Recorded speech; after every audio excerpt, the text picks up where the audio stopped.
ওকে, so সবাইকে world school of বাংলাদেশের শুভেচ্ছা। আজকে আমরা একই সাথে ৩টা জিনিসকে একসাথে করে পড়ব। আমরা ভূগোল, ইতিহাস এবং বিজ্ঞান এই ৩টা জিনিস একসাথে করে পড়ব। বায়োলজি মানে প্রাণীবিজ্ঞান, তারপরে হচ্ছে নিউরোসায়েন্স, ব্রেইন বিজ্ঞান এই কতগুলো জিনিস একসাথে করে পড়ব।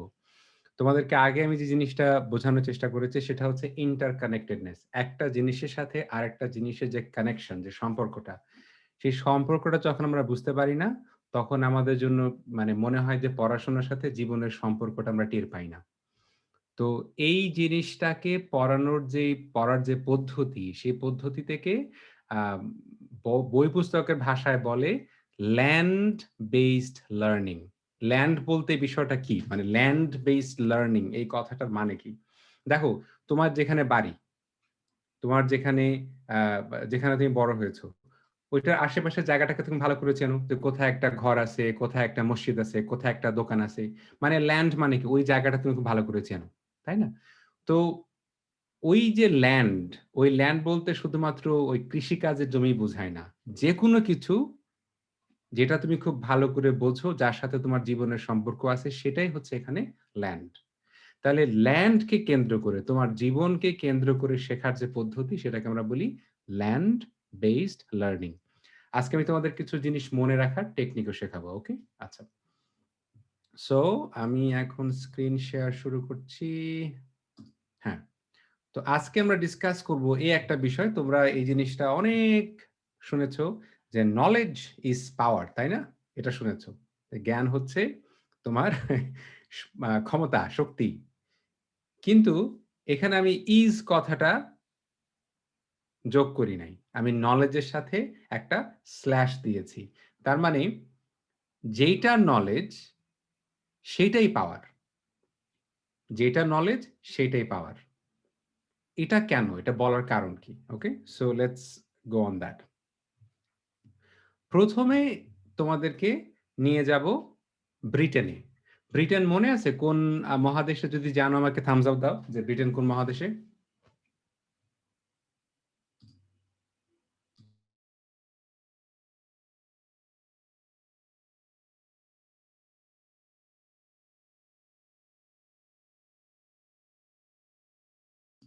যেবা বলো তো ব্রিটেন কোন মহাদেশে? মাইকটাকে আনমিউট করতে হবে। ইউরোপ মহাদেশে। ইউরোপ মহাদেশে। এখন আরেকটা জিনিস তোমাদেরকে মনে রাখতে হবে। ম্যাপের উপরের দিকটাকে আমরা বলি নর্থ, নিচের দিকটাকে আমরা বলি সাউথ। তাহলে একটু মাথার মধ্যে একটা জিনিস মানে একটু চোখ বন্ধ করে চিন্তা করো তো যে, যেই জায়গাটাতে ব্রিটেন, তার নিচেই তো ইউরোপ।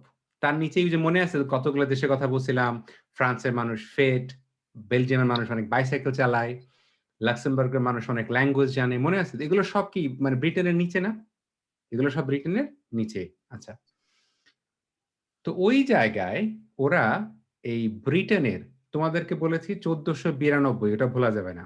১৪৯২ এটা ভোলা যাবে না। ওইটা হচ্ছে একটা নির্দিষ্ট সময়। ওই সময়ের পর থেকে ইতিহাসগুলো অনেক ভিন্ন ধরনের। ওকে। তো ব্রিটেনের একজন রানী ছিলেন। সেই রানীর নাম ছিল ভিক্টোরিয়া। Queen Victoria. এখন পর্যন্ত বাংলাদেশে ভিক্টোরিয়া পার্ক আছে। তুমি কলকাতায় যাও, সেখানেই ভিক্টোরিয়া পার্ক আছে। আমি যে দেশে থাকি, তোমার ক্যানাডা, সেই জায়গায় পুরা একটা মানে জায়গার নামই ভিক্টোরিয়া। যেরকম মনে করো ঢাকা বিভাগ, ওরকম একটা জায়গার নাম ভিক্টোরিয়া। তো এই ভিক্টোরিয়া কে? মানে এত ক্ষমতা তার, মানে সব জায়গাতেই তুমি যেখানেই যাবা, বাংলাদেশে, তুমি ইন্ডিয়াতে, আ সব জায়গাতেই ভিক্টোরিয়া। তো ভিক্টোরিয়া এবং ক্যানাডাতে যে জায়গাটাতে তোমার সবচাইতে বেশি বাঙালিরা থাকে, একটা পার্ক আছে। পার্কের নাম হচ্ছে ভিক্টোরিয়া পার্ক। ওই ভিক্টোরিয়া পার্কের পাশে সবচাইতে বেশি বাঙালিরা থাকে টরন্টো শহরের পাশে। আচ্ছা, এনিওয়ে টরন্টো শহরের মধ্যে। তো এই যে যারা রয়াল ফ্যামিলি, তারা এরকম একটা আজগুবি কথা, মানে যে কথার কোনো সত্যতা নাই। একেবারে মিথ্যা কথা।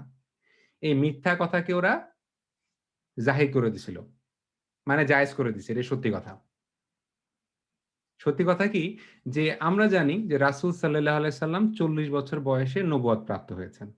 অর্থাৎ রাসূল সাল্লাল্লাহু আলাইহি সাল্লাম আল্লাহর আ সিলেক্টেড, আল্লাহর মানে সিলেক্ট করা নবী। তাই না? আচ্ছা। আচ্ছা বুঝলাম নবী না হয় সিলেক্ট করা হয়। আল্লাহ তাআলা সিদ্ধান্ত নেন যে কে নবী হবে। আল্লাহ কি রাজা সিলেক্ট করে দেয়? এখন ধরো যদি আ আমি বাংলাদেশে মানে আমি আমি বললাম যে কানাডাতে বললাম যে আল্লাহ আমাকে সিলেক্ট করছে আমি কানাডার প্রাইম মিনিস্টার। কথাটা কেমন হবে? কথাটার বিষয়টা কিরকম হবে? তো ঠিক এরকম একটা আজগুবি, এরকম একটা মানে যা একেবারে ডাহা মিথ্যা কথা। এই ডাহা মিথ্যা কথাটা তোমার ব্রিটেন এবং ইউরোপের যারা তোমার রাজা, তারা এরকম একটা আজগুবি মিথ্যা কথা তারা প্রচলন করে দিছে এবং ওইটা দিয়ে তারা চালাইতো। কি? যে আমরা যেকোনো সাধারণ মানুষ না। আমরা হচ্ছি খোদা আমাদেরকে সিলেক্ট করে দিছে। মানে সরাসরি আল্লাহর সাথে আমাদের কানেকশন আছে। কাজেই আমরা তোমাদের হচ্ছি মানে রাজা। তাইলে কথাটা কি এখন খুব আজগুবি মনে হচ্ছে, তাই না? মনে হচ্ছে কি আষাঢ়ে গল্প। মানে মানে কিরকম কি কথা, তাই না? সে মাথা খারাপ নাকি? কিন্তু সেই সময় সেই কথাটাই মানুষ বিশ্বাস করত। খুব বেশি দিন আগে না। খুব বেশি দিন আগে না। মানে আমি বলতেছি আ ভি রা রানী ভিক্টোরিয়ার জন্ম হচ্ছে মনে রাখার সহজ পদ্ধতি ১৮১৯ মানে ১৮১৯ সালে। ১৮১৯ হ্যাঁ? তো ১৮০০ সাল তো বেশি দিন আগের না। মানে খুব ঠিক মানে রানী ভিক্টোরিয়া মারা গেছে তোমার ১৯০১ সালে। এখন ২০২১ সাল। মানে মাত্র ১২০ বছর আগে। তুমি যদি চিন্তা করো যে রানী ভিক্টোরিয়ার কত ক্ষমতা ছিল, সে পুরা পৃথিবীটারে মানে কিভাবে শাসন করছে। তো সেই তুলনায় খুব বেশি সময় আগে তো না। কিন্তু এই যে একটা আজগুবি কথা, গাঁজাখুরি কথা যে আল্লাহ তাআলা তাদেরকে সিলেক্ট করে দিছে। এই জিনিসটাকেই তোমার ওইখানে বলতো divine rights of king. Right মানে অধিকার। আর ডিভাইন মানে খোদা প্রদত্ত। মানে আল্লাহ তাআলা তাদেরকে রাইট দিয়ে দিছে। Divine rights of king. তো তুমি যদি রাজার সাথে দ্বিমত পোষণ করো, তাহলে তোমার ওই যে মনে আছে সিংহের গল্পটা? যে রাজার সাথে দ্বিমত পোষণ করলে কি হবে? তাই না? শেষ। তখনও কিন্তু কেমব্রিজ বিশ্ববিদ্যালয় ছিল। ঠিক আছে? তো রানী ভিক্টোরিয়া এরকম চালাকের চালাক ছিল যে রানী ভিক্টোরিয়ার অনেকগুলা ছেলেমেয়ে ছিল। যেমন ক্যানাডার একটা প্রদেশের নাম হচ্ছে অ্যালবার্টা। এই নামটা কোত্থেকে আসছে জানো? রানী ভিক্টোরিয়ার যে হাসব্যান্ড ছিল তার নাম ছিল অ্যালবার্ট।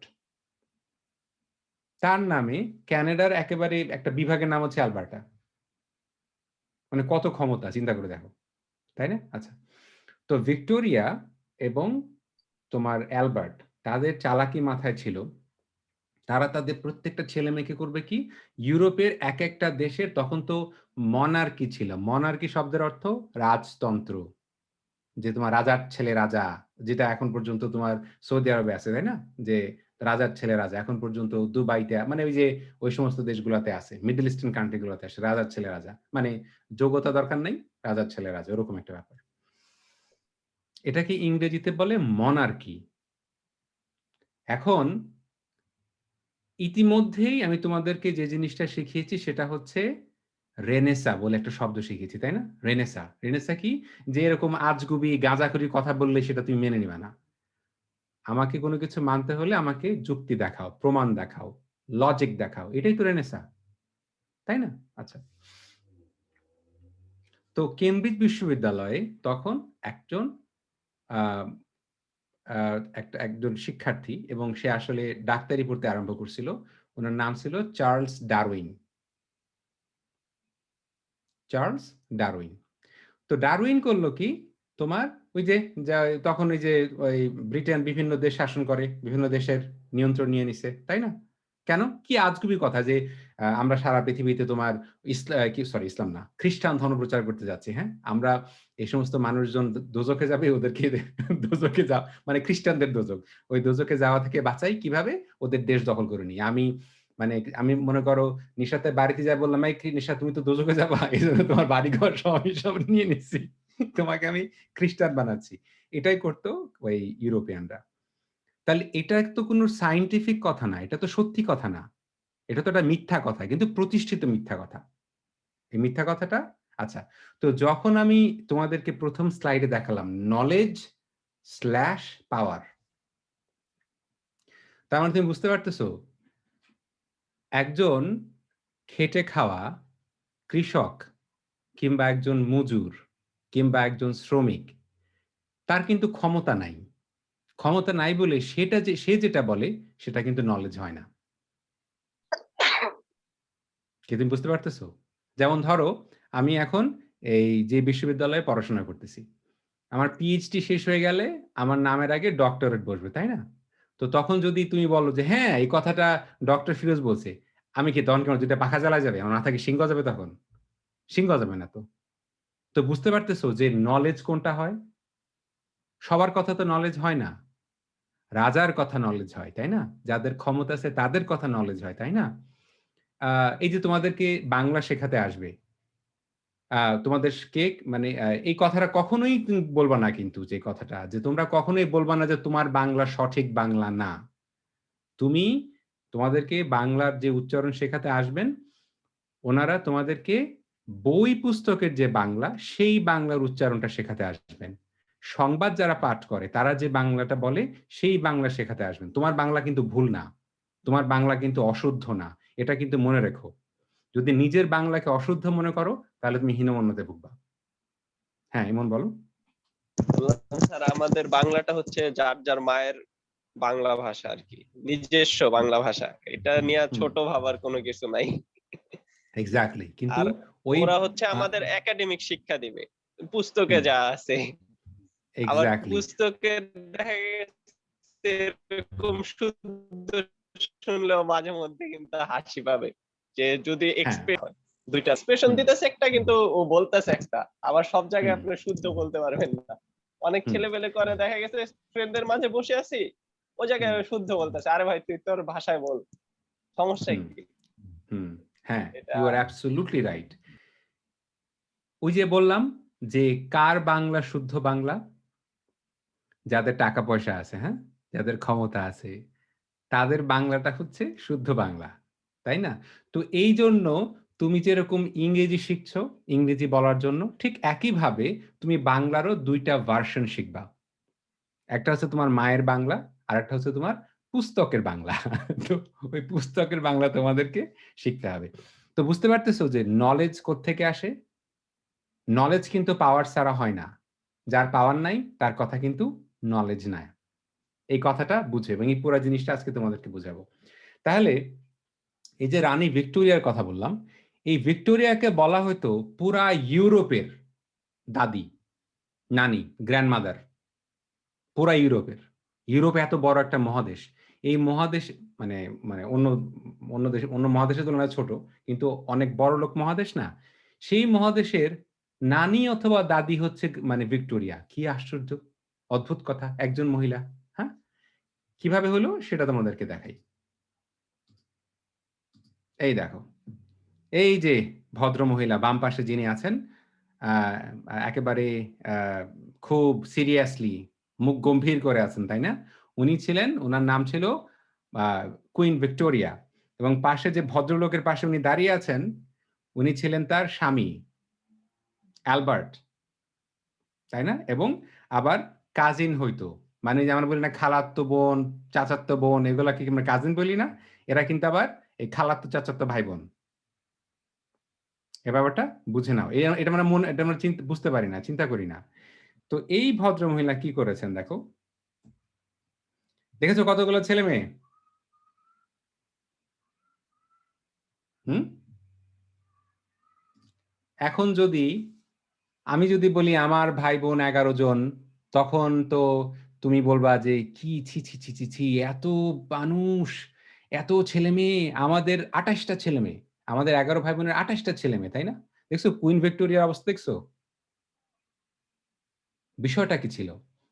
উনার ছেলেমেয়ে শুধু ছেলেমেয়ে ছিল না কিন্তু। উনার ছেলেমেয়ে প্ল্যান ছিল যে কি করবে? ছেলেমেয়েকে বিভিন্ন দেশের রাজ পরিবারে বিয়ে দিবে। ছেলে-মেয়ে, নাতি-নাতকুর। কেন? কারণ সবাই আত্মীয়স্বজন। তুমি দেখছো মানে পুরা পৃথিবীতে শুধু বাংলাদেশে না, আত্মীয়স্বজনের যখন ক্ষমতা থাকে তখন আমাদের অনেক সুযোগ সুবিধা আসে না? কিছু বললে, "এই নিশাত তুমি জানো? আমার খালা কিন্তু হ্যাঁ, আমার মামা কিন্তু আমাকে কিছু বললে কিন্তু তোমাকে একেবারে দেখিয়ে দেব।" তাই না? কারণ আমার খালা মামার অনেক ক্ষমতা। তো ওই কুইন ভিক্টোরিয়া উনি কি করেছেন? উনি মাশাআল্লাহ পুরা একেবারে ইউরোপ কভার করে ফেলেছেন। হ্যাঁ? এই দেখো। এই যে মাঝখানে ভদ্রমহিলা কুইন ভিক্টোরিয়া দেখতে পাচ্ছ? আচ্ছা। তাহলে দেখো তো এটা পুরো ইউরোপ না? এই জায়গায় দেখো, এই যে তোমার কুইন ভিক্টোরিয়া আর এই যে হচ্ছে তার হাসব্যান্ড অ্যালবার্ট, তাই না? এই রাশিয়াতে, অস্ট্রিয়াতে, জার্মানিতে, নরওয়েতে, ডেনমার্কে, মানে পুরা ইউরোপ কাভার। পুরা ইউরোপ কাভার। তাহলে বিষয়টা খুব সুবিধার হলো না? প্রথম কথা হচ্ছে একটা গাঁজাখুরি কথা যে আল্লাহ তাআলা সিদ্ধান্ত, মানে ওদের খোদা, মানে খ্রিস্টানদের খোদা। খ্রিস্টানদের খোদার সাথে কুইন ভিক্টোরিয়ার সরাসরি কানেকশন আছে। খ্রিস্টানদের খোদা বলে দিচ্ছে যে কুইন ভিক্টোরিয়া বা এই রয়্যাল ফ্যামিলি তারাই রাজা। গাঁজাখুরি কথা।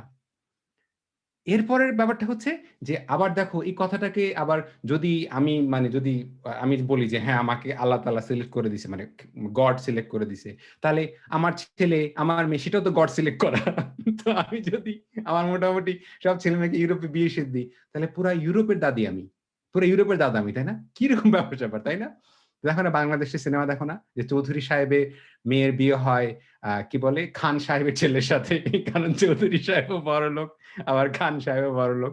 আবার দেখুন আমরা যে কি বলে বাংলা সিনেমায় এরকম ডায়লগ শুনছো যে তোমার যে ভিলেন ক্যারেক্টার সে তার ছেলেকে শেখায়, ছলে বলে কৌশলে খান সাহেবের মেয়েকে যদি তুই হাত করতে পারিস তাহলে রাজত্ব এবং রাজকন্যা দুটোই তোর, তাই না?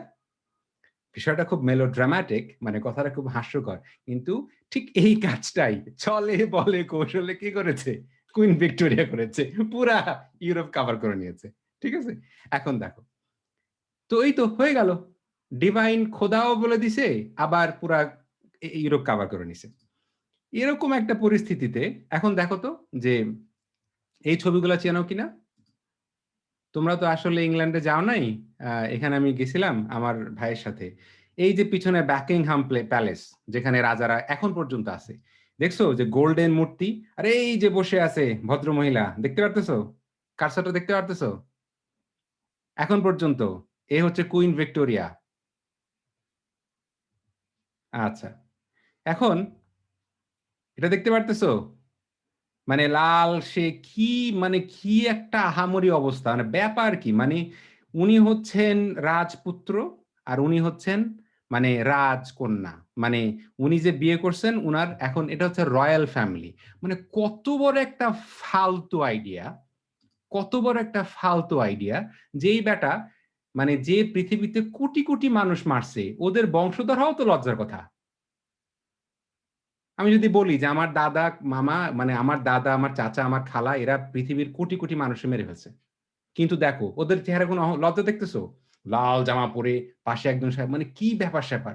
এবং যেই দিন তোমার এই মানে ব্রিটেনে এই রয়্যাল ফ্যামিলির বিয়ে হয়, ওরে বাবা রে বাবা রে বাবা, বিবিসি, তারপরে সিএনএন, তারপরে সারা দুনিয়া থেকে হলিউড, বলিউড, ডালিউড, টলিউড, মানে পুরা দুনিয়া খালি হয়ে যায়। কেন? রয়্যাল ফ্যামিলির মানুষের বিয়ে হচ্ছে। আরে টমেটো মারা উচিত ওদের গায়ে, তো রয়্যাল ফ্যামিলির বিয়ে হচ্ছে। বুঝতে পারতেছো? তো এই বিয়ে হয়, এই হলো অবস্থা এখন পর্যন্ত, কিন্তু শেষ হয় নাই, এটা কিন্তু এখন পর্যন্ত, দিস ইজ টুডেস হিস্টরি। হ্যাঁ, আচ্ছা, এখন দেখো তো এর পরবর্তীতে কি হলো। এটা হচ্ছে বর্তমান যিনি রাজপুত্র এবং তার স্ত্রী, তাই না? আচ্ছা, উনিও একজন রাজপুত্র, ওনার নাম হচ্ছে হ্যারি। ওনার যিনি স্ত্রী, ওনার গায়ের রং দেখে কি মনে হচ্ছে? উনি কি সাদা নাকি কালো নাকি বাদামি? কি মনে হয়? আমি ছবিটা আবার দেখাই, কারণ আমি তো অত, বাদামি মনে হচ্ছে। হ্যাঁ, বাদামি মনে হচ্ছে, ঠিক এতটা সাদা মনে হচ্ছে না, হ্যাঁ, কিন্তু ওনাকে দেখে কি বাদামি মনে হচ্ছে?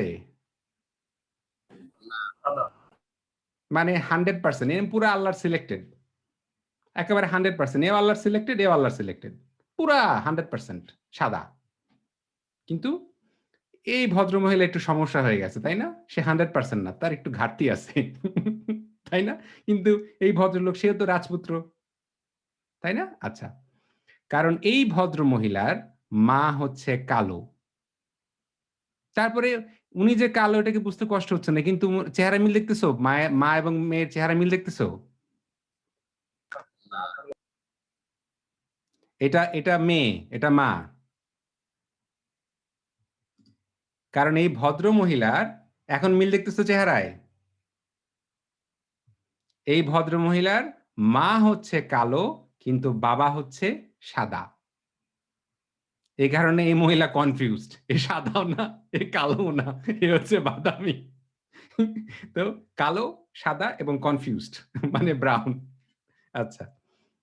আমি যোগ করে বলতেছি। মানে উনি আ আ এই মহিলা এই ভদ্র মহিলা পৃথিবীতে অনেক গুরুত্বপূর্ণ একটা কাজ করছে। সেটা হচ্ছে রয়াল ফ্যামিলির এই ভন্ডামি সেটা প্রকাশ করে দিছে সে। এই ভদ্র মহিলা কি করলেন? উনি বিয়ে করলেন আরেক রাজপুত্রকে, তাই না? এখন বাম পাশে যিনি লাল জামা পরে আছেন, তাই না? তার স্ত্রী। আর এই যে ভদ্রলোক, উনিও মানে রয়াল, উনার বউ। উনি হচ্ছেন 100% আল্লাহর সিলেক্টেড। উনি হচ্ছে সিলেক্টেড কিন্তু পুরাপুরি এখনো হয় নাই। তো কি হলো? এই দেখো। এই যে কালো মহিলাটা বসে আছে, উনার নাম হচ্ছে ওপরা। উনি হচ্ছেন পৃথিবীর একজন সবচাইতে বিখ্যাত একজন মানুষদের মধ্যে একজন, যিনি কি করেন? অনেক গুরুত্বপূর্ণ টক শো উনি অর্গানাইজ করেন। উনার টক শোতে এসে এই যে কালো মহিলা, এনার নাম হচ্ছে মেগান। আর মেগানের হাসব্যান্ডের নাম হচ্ছে হ্যারি। তোমরা হ্যারি পটার দেখো নাই? হ্যারি পটারের নাম শোনো নাই? আচ্ছা যাও, হ্যারি পটার একটা বই। এনিওয়ে এত না জানলে এটা ইম্পোর্টেন্ট কিছু না। হ্যারি পটার জানতেই হবে। এটা কোরআন শরীফ না যে জানতেই হবে। এনিওয়ে তো আচ্ছা, তোমার চাটু লইয়া দৌড়াইতো। হ্যাঁ, ঝাড়ু নিয়ে দৌড়াইতো এক্সাক্টলি। তো মেগান যিনি পুরোপুরি সাদা না এবং মেগানের হাসব্যান্ড রাজপুত্র হ্যারি, তারা গিয়ে পৃথিবীর সামনে বলে দিল যে মেগান যখন গর্ভবতী হলেন, যখন ওনার বাচ্চা হবেন, তখন রাজ পরিবারের চিন্তা টেনশন শুরু হয়ে গেছে। কারণ মা তো কালো। তার মানে বাচ্চা তো 100% এখন সাদা হবে না। কিন্তু ওই যে ফালতু একটা কথা, গাঁজাখুরি কথা যে আল্লাহ সিলেক্ট করে দিছে ওদের। কত ফালতু একটা কথা চিন্তা করছো? ওকে? আমি এখন যদি গিয়ে বলি যে আল্লাহ তাআলা আমারে সিলেক্ট করে দিছে কানাডার রাজা হওয়ার জন্য। মেনে নিবে? মানুষ? মানবে না। ওকে? আচ্ছা, এখন দেখো। তার মানে এটা কিন্তু অতীত ইতিহাস না, এটা কিন্তু এখনকার ঘটনা। এখন এটা কিন্তু ২০২১ সালের ঘটনা বাই দ্য ওয়ে। ঠিক আছে? আচ্ছা। তো এখন কি হলো? এখন দেখো তো এই পরের ছবিটা। এই যে একটু আগে দেখাইলাম না কুইন ভিক্টোরিয়ার যে স্ট্যাচু, মূর্তি, এটা হচ্ছে ক্যানাডাতেও কুইন ভিক্টোরিয়ার একটা স্ট্যাচু মানে মূর্তি। তার স্ট্যাচুরে মানে ফালাই দিয়ে মানুষ তার মুখের উপরে পাড়াচ্ছে। কি বুঝতে পারতেছো? এই যে এখানে এই স্ট্যাচুটা ছিল এবং তার সারা শরীরে কি দেখছো? যে মানে রক্তের ছাপ, মানে মানুষ মানে ওই লাল রং দিয়ে দিছে। মানে জেনুইন রক্ত না। কেন? কারণ ক্যানাডার যারা আদিবাসী তারা প্রতিবাদ করতেছে যে এই যে ব্রিটিশ, এরা মানে ক্যানাডাতে এসে কি করছে? এখানকার ৯৮% মানুষকে মেরে ফেলছে। তাহলে রয়াল ফ্যামিলি কত বড় রয়াল মার্ডারার কি বুঝতে পারছো? ওরা কত বড় রয়াল মার্ডারার চিন্তা করছো? আচ্ছা, ওকে। এখন দেখো তো, এই হলো অবস্থা। এখন এরকম একটা সময়ে এরকম একটা গাঁজাখুরি কথা যে আল্লাহ তাআলা সিলেক্ট করে দিছে। একজন বেরসিক বিজ্ঞানী। বিজ্ঞানীর কাজ কি? বিজ্ঞানীর কাজ হচ্ছে খুঁজে বের করা যে যা সত্যি তাই খুঁজে বের করা। বিজ্ঞান তো আর এই তুমি যদি বলো, তা আমরা অলরেডি পড়ি নাই যে এক বিজ্ঞানীরে কি করছে? চার্চ মেরে ফেলছে। কেন? কারণ চার্চের সাথে গন্ডগোল করছে। তাই না? আচ্ছা, ব্রুনো। আচ্ছা। তো এটাই তো ১ম না। আরো আছে। তো এরকম একজন বেরসিক বিজ্ঞানী যার নাম হচ্ছে চার্লস ডারউইন। চার্লস ডারউইন সে হচ্ছে তোমার একজন ব্রিটিশ কেমব্রিজ বিশ্ববিদ্যালয়ের ছাত্র। বুঝো কিন্তু মানে যেকোনো যে জানা মানুষ না কিন্তু কেমব্রিজ বিশ্ববিদ্যালয়ের ছাত্র। তো সে এই প্রাণীদের জীবন বোঝার জন্য সে কি করলো? ওই যে জাহাজে ওই যে ব্রিটিশ জাহাজ ঘুরে বেড়াতো। সে জাহাজে উঠলো। জাহাজে উঠে বিভিন্ন জায়গায় যখন ওই যে তোমার জাহাজ নামে, তখন ওই জায়গায় কোন, কোন প্রাণী দেখা যায়, সে প্রাণীগুলা দেখে, প্রাণীগুলার গঠন দেখে এবং বোঝার চেষ্টা করে যে তোমার এই প্রাণীগুলার মানে কিভাবে এই প্রাণীগুলোর সাথে অন্য প্রাণীগুলোর সম্পর্ক কি এটা বোঝার চেষ্টা করে। বুঝতে পারছো? আচ্ছা। তো তোমার আমি তোমাদেরকে ম্যাপ দেখাইছি না, যে যেখান থেকে তোমার ইউরোপ থেকে কলম্বাস এসে করলো কি সেন্ট্রাল আমেরিকা আসলো, তাই না? কোথায় আসলো? সেন্ট্রাল আমেরিকায়। আচ্ছা, ওই সেন্ট্রাল আমেরিকাতে একটা তোমার আছে, দ্বীপ আছে। সে দেখলো কি যে দুইটা দ্বীপ, একটা দ্বীপ, সেই দ্বীপে তোমার যে তোমার গাছ, যে তোমার লতা পাতাগুলা, সেই লতা পাতাগুলো তোমার ছোট ছোট, মানে ওই যে তোমার এই যে বেগুন গাছের মতো কিংবা ঘাসের মতো, ঠিক আছে? আরো বেশ কয়েক মাইল পরে আরেকটা দ্বীপ, দ্বীপের মাঝখানে চারপাশে তো পানি, কোনো যোগাযোগ নাই, জাস্ট পানি, তাই না? সেই দ্বীপে তোমার ওই ঘাস টাস নাই, সব গাছগুলা বড় বড়, ঠিক আছে? আচ্ছা, তোমরা জিরাফ দেখো না? জিরাফ, মানে জিরাফের ঘাড় দেখছো কত লম্বা? জিরাফের ঘাড় লম্বা কেন? কারণ জিরাফের যদি ঘাড়টা লম্বা না হইতো, তাহলে কি একদম একটা প্রাণী হয়ে এসে গাছের পাতা খেতে পারতো? পারতো না তো, তাই না? আচ্ছা, তো এই লোকটা যার নাম হচ্ছে চার্লস ডারউইন, সে বোঝার চেষ্টা করলো যে প্রাণীদের সাথে এই সম্পর্কটা কি, মানে হোয়াট ইজ দ্য রিলেশন, রিলেশনটা কি? তো এই মানুষটা, তোমাদেরকে এখন এই ছবিটা দেখাই, উনি কি করলেন, এই যে গ্যালাপাগোস নামে একটা মানে দ্বীপ, মানে ওই যে এটা মনে রাখার টেকনিক কি জানো? ওই যে ডিভাইন বলছিল যে ডিভাইন ডিক্রি, খোদা বলে দিছে রাজা, এই বিজ্ঞানী এটা গেল, মানে ওইটা দিছে, মানে ওই ওই মিথ্যা কথাটা সে ওপেন করে দিছে। এই দ্বীপটার নাম হচ্ছে গ্যালাপাগোস। মানে মনে রাখার টেকনিকটা কি বুঝতে পারছো? যেমন বোগাস কথা বলছে, মানে ওই যে কথাটা যে রানীরা ওই রাজারা যে মিথ্যা কথাটা বলছে, এটা বোগাস কথা ছিল না? বোগাস কথা ছিল তো।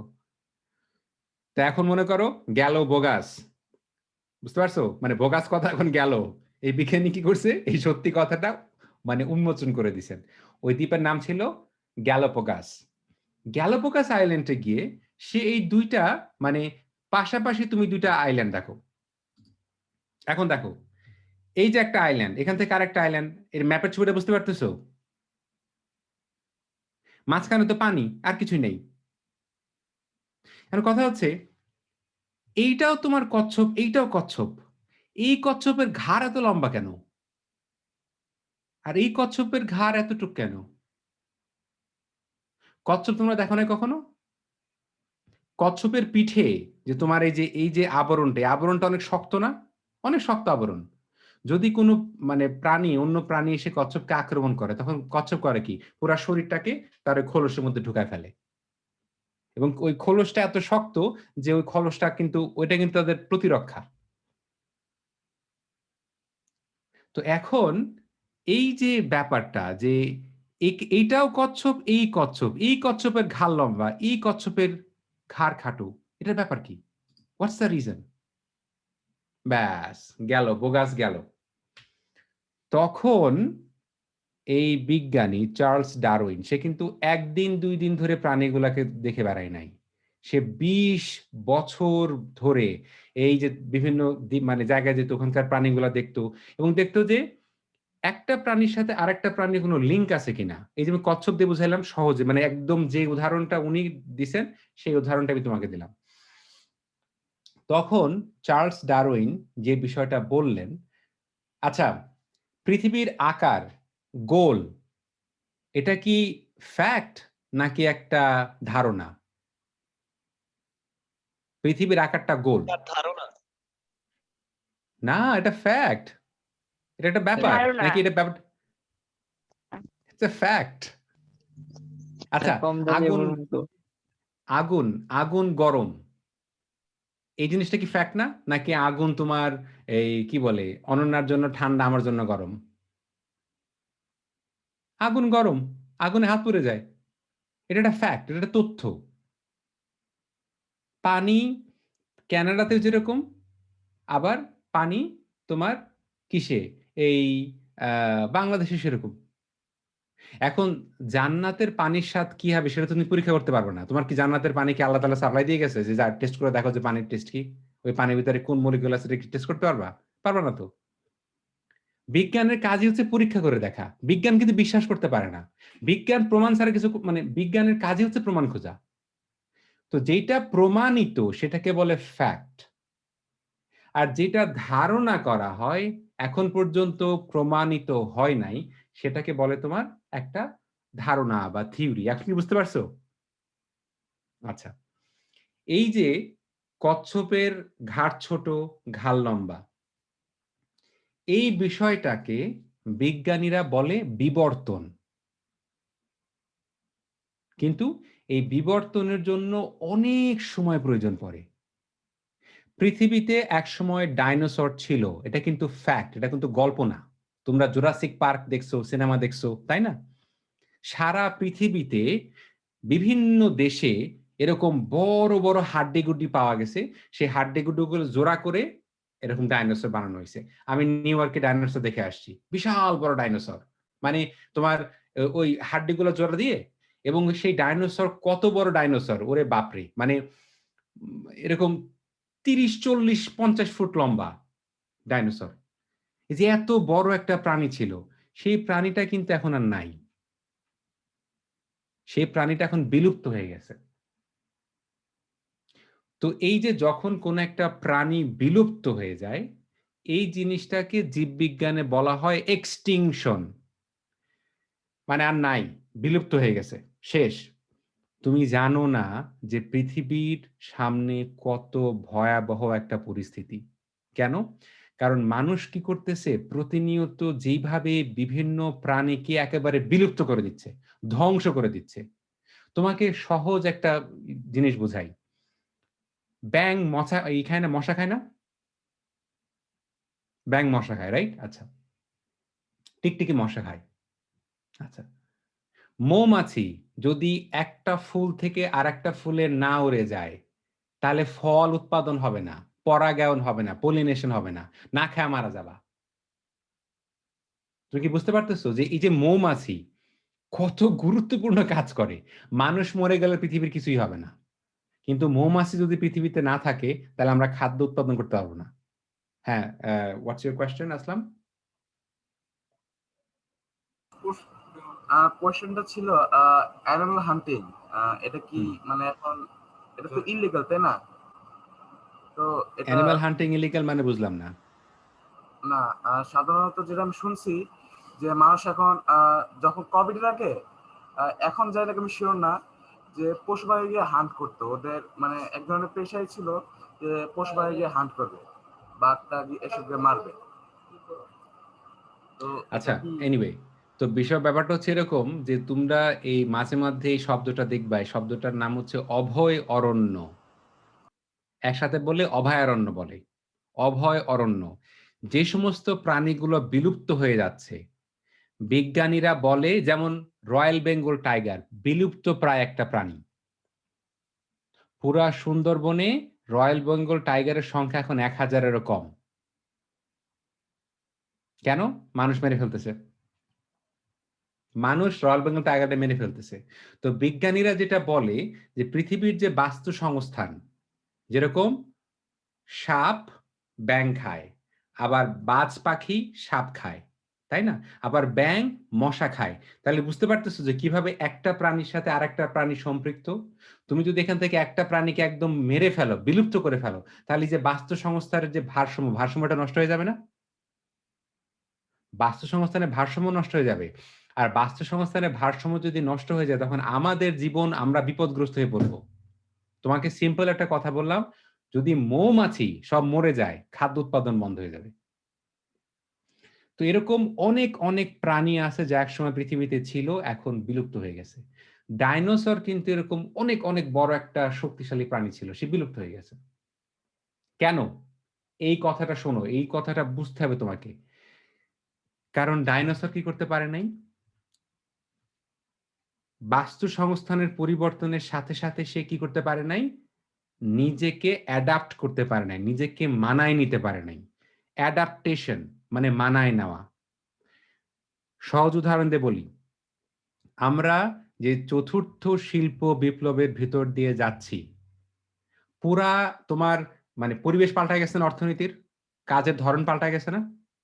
এখন তোমার কাছে কি মনে হয় আমাদের শিক্ষা পদ্ধতি ওই কাজের ধরনের সাথে কি বিবর্তিত হইছে? আমাদের শিক্ষা পদ্ধতি ওর সাথে অ্যাডাপ্ট হইছে? হয় নাই তো।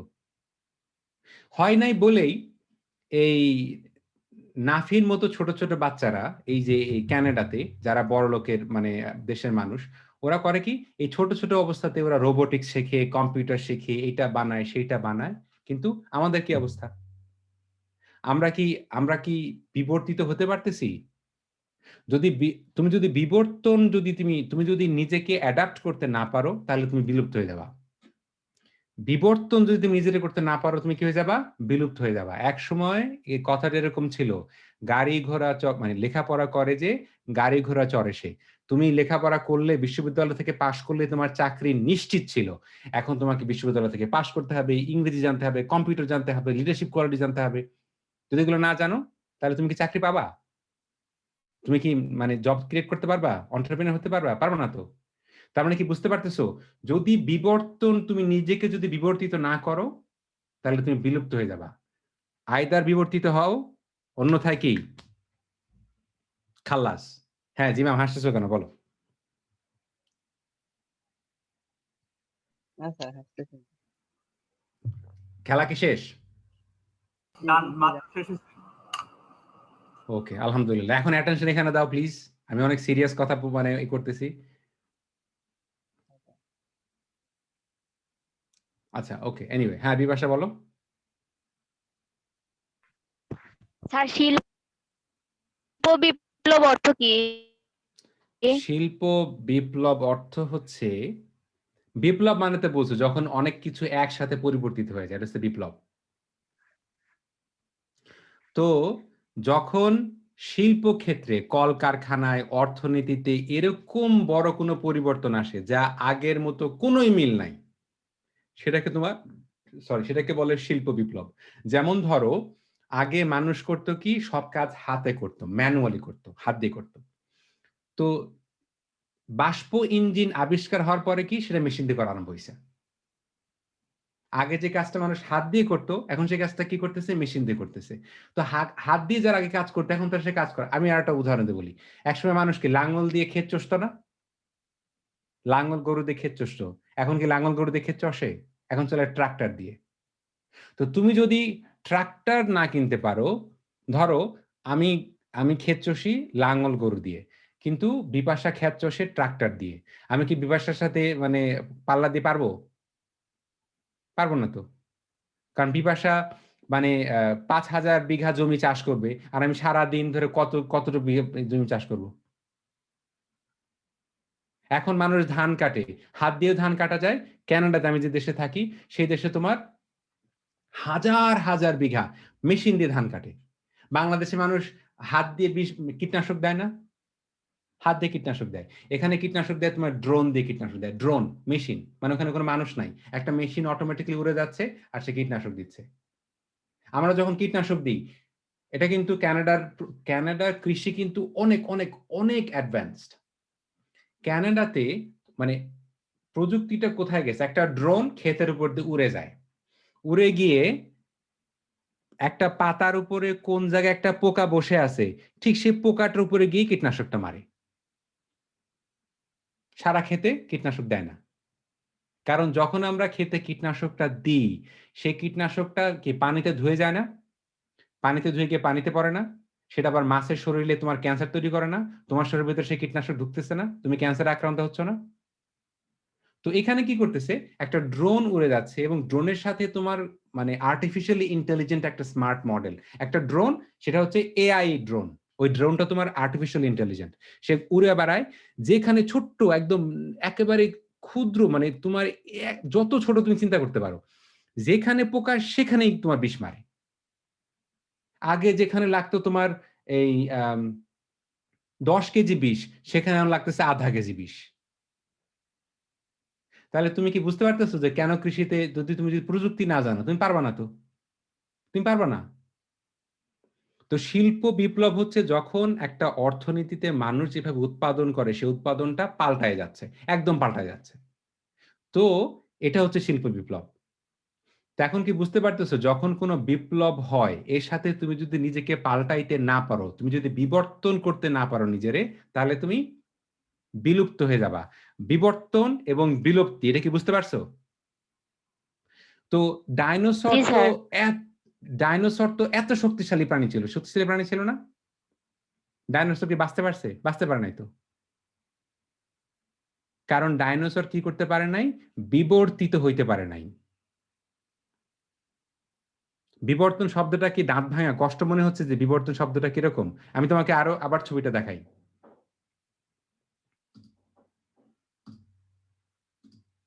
এই ২ টা কচ্ছপ দেখো। এই কচ্ছপের ঘাড়টা লম্বা হইছে না? এই কচ্ছপের ঘাড়টা লম্বা হয়ে গেছে। মানে কি? বিবর্তন হইছে। যদি এই কচ্ছপের ঘাড়টা লম্বা না হইতো তাহলে সে কি করতে পারত না? সে সরাসরি গাছ থেকে পাতা খাইতে পারত না।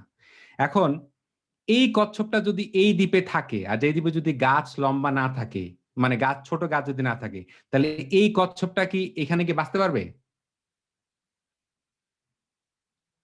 হ্যাঁ, আসলাম? খালিদ বল। আচ্ছা কুটি মামা, হুম, আপনি বলতেছেন যে এই ডাইনোসর বিলুপ্ত হয়ে গেছে কারণ ও পরিবেশের সাথে অ্যাডাপ্ট করতে পারেনি, তাই না? হুম, হুম। কিন্তু অনেক জায়গায় তো দেখলাম, তারপরে ইউটিউবে আরো অন্যান্য জায়গায় আগে থেকে শুনে আসতেছি, বইও ছিল যে ডাইনোসর হচ্ছে গিয়ে বিলুপ্ত হয়েছে, এবং তাছাড়া অনেক সাথে একসাথে বিলুপ্ত হয়েছে হচ্ছে মিটিওর পড়ার কারণে। হ্যাঁ, yes that's true. That is true যে মানে ওই মিটিওর মানে ওই যে অন্য বাইরে থেকে এসে পাথর। কারণ আমাদের পৃথিবীতে একটা গ্রহ এবং চারপাশে তো বড়, বড় পাথর ঘুরে বেড়াচ্ছে। তো এটাকে অ্যাস্টেরয়েড বলে, মানে বড়, বড় পাথর, মিটিওর বলে। ওগুলো আমরা পড়বো। ওগুলো এসে পড়ছে। কিন্তু এর পাশাপাশি আরো যে কথাটা যে মানে সব ডাইনোসরই তো নিশ্চয়ই মানে কি বলে মিটিওরে পড়ে মরে নাই। অনেক তো ডাইনোসর ছিল। এখন কি কোনো ডাইনোসর পাওয়া যায়? এখন তোমরা যখন বিবর্তন সম্বন্ধে আরো পড়াশোনা করবা, তখন বুঝতে পারবা যে আজকে যেটাতে তুমি মুরগি বলো, মুরগি, সে মুরগি কিন্তু ডাইনোসরের একটা বিবর্তিত রূপ। যে মুরগি তুমি দেখো, এই মুরগিটা ডাইনোসরের একটা বিবর্তিত রূপ। তাহলে এই যে আমি তোমাকে কচ্ছপটা দেখাচ্ছি, যখন নিচু ঘাস থাকতেছে না, তখন ঘাস, আচ্ছা এখন তো তুমি বলবা যে আচ্ছা ভালো কথা। এখন আমি যদি মনে করি আমার ঘাড়টা আমি এমন করবো, আমার ঘাড়টা কি লম্বা হয়ে যাবে? আমরা যে জিনিসটা বুঝতে পারি না, যে জিনিসটা আমরা বুঝি না, সেটা হচ্ছে বিবর্তনের সময়টা কিন্তু অনেক লম্বা লাগে, অনেক লম্বা। আমরা বাঁচি মাত্র ৬০, ৭০, ৮০ বছর। মাত্র ৬০, ৭০, ৮০ বছর বাঁচি। বাংলাদেশের গড় আয়ু কত? ৫৬ বছর না কত বছর জানেন গড় আয়ু? কিন্তু পৃথিবীর বয়স ৪.৫ বিলিয়ন বছর।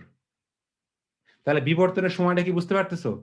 আর আমরা মানুষ, আমাদের জ্ঞান এতটাই কম, আমরা মনে করি পৃথিবীর বয়স আজকে ২০২১ সাল, তার মানে ২০২১ বছর আগে মানে যীশু খ্রিস্ট জন্ম হয়েছিল, just that's it, that is it. মানে যারা খ্রিস্টান তারা বলে তো পৃথিবী ২০২১ বছর, মানে পৃথিবীর টোটাল বয়স ৮-১০ হাজার বছর, দ্যাটস ইট। অথচ তোমার হাড্ডি পাওয়া যাইতেছে ৫০-৬০ হাজার বছর পুরাতন। তার মানে সময়টা কি বুঝতে পারছো যে বিবর্তন জিনিসটা কি? তাহলে বিবর্তন এবং বিলুপ্তি। বিবর্তন অর্থাৎ যখন পরিবেশ পাল্টাবে, এই পরিবেশের সাথে যদি তুমি বিবর্তিত না হইতে পারো, তুমি এভাবে অনেক, অনেক, অনেক, অনেক প্রাণী তোমার কি হয়ে গেছে? বিলুপ্ত হয়ে গেছে। এবং বিভিন্ন বিজ্ঞানীরা এটাকে ইংরেজিতে বলে ফসিল, পুরাতন হাড্ডি। মাটির নিচে হাড্ডি পায়। হাড্ডি পেলে সেটা নিয়ে গবেষণা করে এটা কোন প্রাণীর হাড্ডি, এটা কত হাজার বছর পুরাতন হাড্ডি, কত শ বছর পুরাতন হাড্ডি। এখন কি বুঝতে পারতেছো যে বিবর্তন জিনিসটা কি? যারা বিবর্তন জিনিসটা বুঝছো থামস আপ দাও।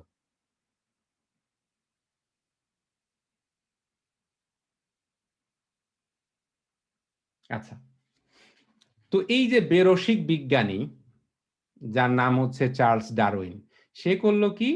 এই ২০ বছর ধরে ধরে ঘুরে ঘুরে ঘুরে ঘুরে করলো কি? এই বিভিন্ন প্রাণী, এবং তখন সে একটা জিনিস বোঝার চেষ্টা করলো যে আচ্ছা, মানুষের মাথার খুলি, মানুষের শরীরের গঠন, মানুষের আচার আচরণ, এর সাথে শিম্পাঞ্জি, গরিলা এগুলাকে বলে প্রাইমেট। এই প্রাণীদের সাথে মানুষের শরীরের দেহের একটা বিশেষ পরিবর্তন আছে, মানে বিশেষ মিল আছে। এগুলো সে দেখলো।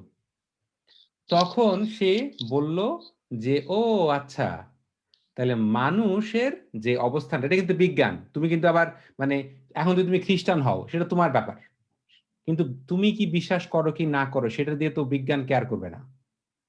একটু আগে তোমাকে যেরকম বললাম যে আগুন গরম, পানিতে হাইড্রোজেন এবং অক্সিজেন আছে, পৃথিবীর আকার গোলাকার, এটা সায়েন্টিফিক ফ্যাক্ট। বিবর্তনটা কিন্তু থিওরি না। কিন্তু খ্রিস্টানরা খেপে গেল কেন? খ্রিস্টানরা খেপে গেল কেন? এতদিন পর্যন্ত সুন্দর একটা গল্প বলে তারা মোটামুটি ইউরোপের দাদি হয়ে গেছে যে আমরা হচ্ছি খোদা প্রদত্ত, মানে এই তো বেরসিক বিজ্ঞান এসে করলো কি সব দিল একেবারে নষ্ট করে। এবং বিজ্ঞানীরা যখন কোনো বিজ্ঞানী কোনো কিছু বলে তখন অন্যান্য বিজ্ঞানীরা করে কি সেটা আবার পরীক্ষা করে দেখে না। ব্যাপারটা বিজ্ঞান কি এরকম যে আমার মত, আমি বললাম যে পানিতে হাইড্রোজেন এবং অক্সিজেন আছে, তখন আমাকে এসে জিম্মাম বলতেছে না স্যার পানিতে হাইড্রোজেন এবং নাইট্রোজেন আছে, বলে ঠিক আছে প্রমাণ করে দেখাও। তো বিজ্ঞানীরা তো কোনো কথা বলতে, বিজ্ঞানের কথা তো একজনের কথা না, কালেকটিভ। বিজ্ঞানের জ্ঞানটা হচ্ছে কালেকটিভ জ্ঞান, মানে সম্মিলিত জ্ঞান। এখন তুমি কি খ্রিস্টান নাকি তুমি বৌদ্ধ নাকি তুমি মানে সাঁওতাল ভিল, এটা তোমার ব্যাপার, কিন্তু বিজ্ঞানের জ্ঞানটা হচ্ছে সম্মিলিত জ্ঞান। চার্লস ডারউইন, হ্যাঁ প্রাইমেট প্রাইমেট হচ্ছে তোমার এই যে প্রাণীদের ধরন, যেমন ধরো শিম্পাঞ্জি, তারপরে হচ্ছে গরিলা, বানর, এই প্রকৃতির এই প্রাণীগুলাকে প্রাইমেট বলে।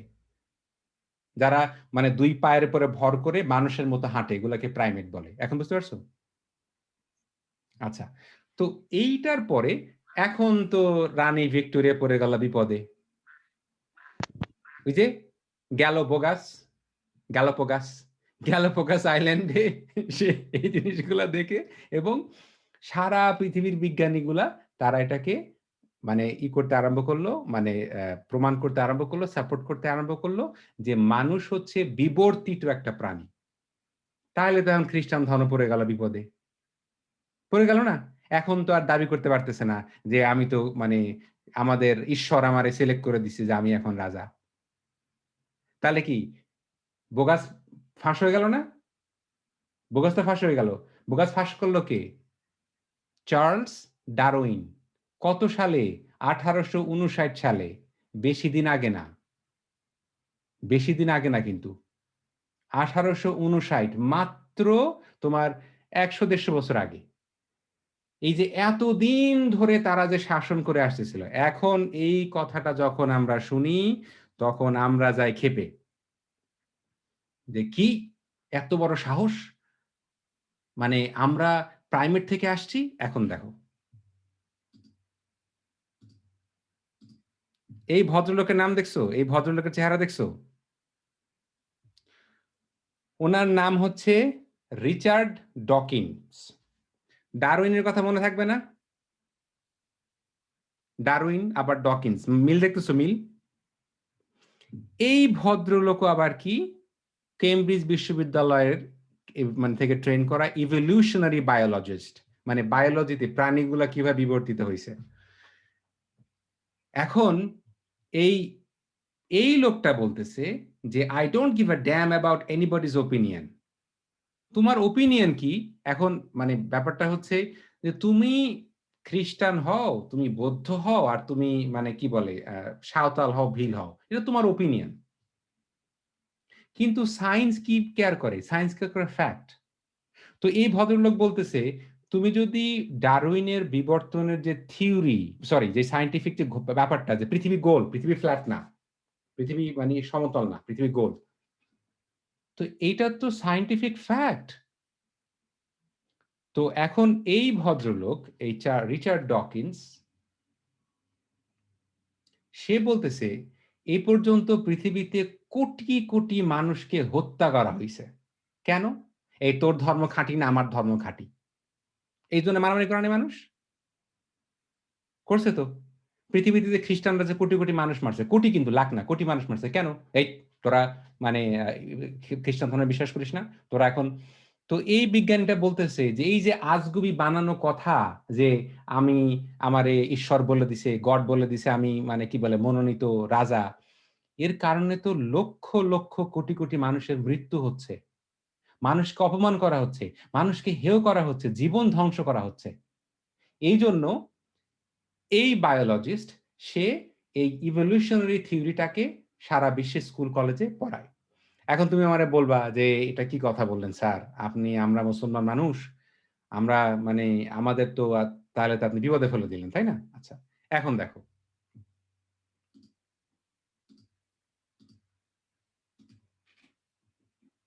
এই যে একজন বিজ্ঞানী, ওনার নাম হচ্ছে ডক্টর রানা দাজানি, একজন জর্ডেনিয়ান। জর্ডানের মনে আছে জর্ডান কোন জায়গায়?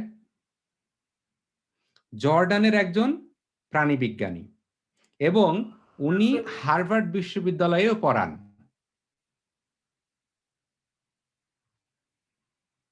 উনি একজন প্রাণী বিজ্ঞানী, উনি একজন মুসলমান, এবং যে কোনো তোমার আমার মতো মানে না মানে ঠুনকো মুসলমান না, সিরিয়াস মুসলমান, প্র্যাকটিসিং মুসলমান। এই বিজ্ঞানীটা বলতেছে যে না, এই বিবর্তন থিওরির সাথে ইসলামের কোনো কনফ্লিক্ট নাই, ইসলামের কোনো কনফ্লিক্ট নাই। কারণ রিজন হচ্ছে চার্লস ডারউইনের বহু আগে একজন মুসলমান বিজ্ঞানী, উনিও এই বিবর্তনের ধারণা এগুলা লিখে গেছেন। চার্লস ডারউইন লিখছে 1859 সালে, আর এই মুসলমান বিজ্ঞানী বিবর্তন সম্বন্ধে লিখে গেছে 9th সেঞ্চুরি, 9 শতকে লিখে গেছে, 900 শতকে। খেয়াল করছো? মানে চার্লস ডারউইনের 900 বছর আগে, চার্লস ডারউইনের 900 বছর আগে আরেকজন মুসলমান বিজ্ঞানী সেই বিবর্তন সম্বন্ধে লিখে গেছেন। বুঝতে পারছো? এখন দেখো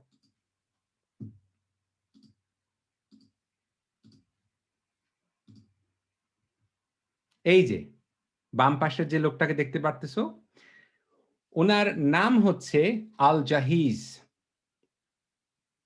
উনি একজন আরবের বিখ্যাত বিজ্ঞানী ছিলেন, এবং উনি যে বইটা লিখেছেন ওই বইটার নাম হচ্ছে কিতাবুল হাইওয়ান, মানে হাইওয়ান মানে হচ্ছে প্রাণী, বিভিন্ন প্রাণীদেরকে নিয়ে লেখা বই।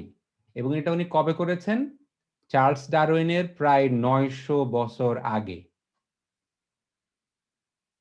বুঝতে পারতেছো?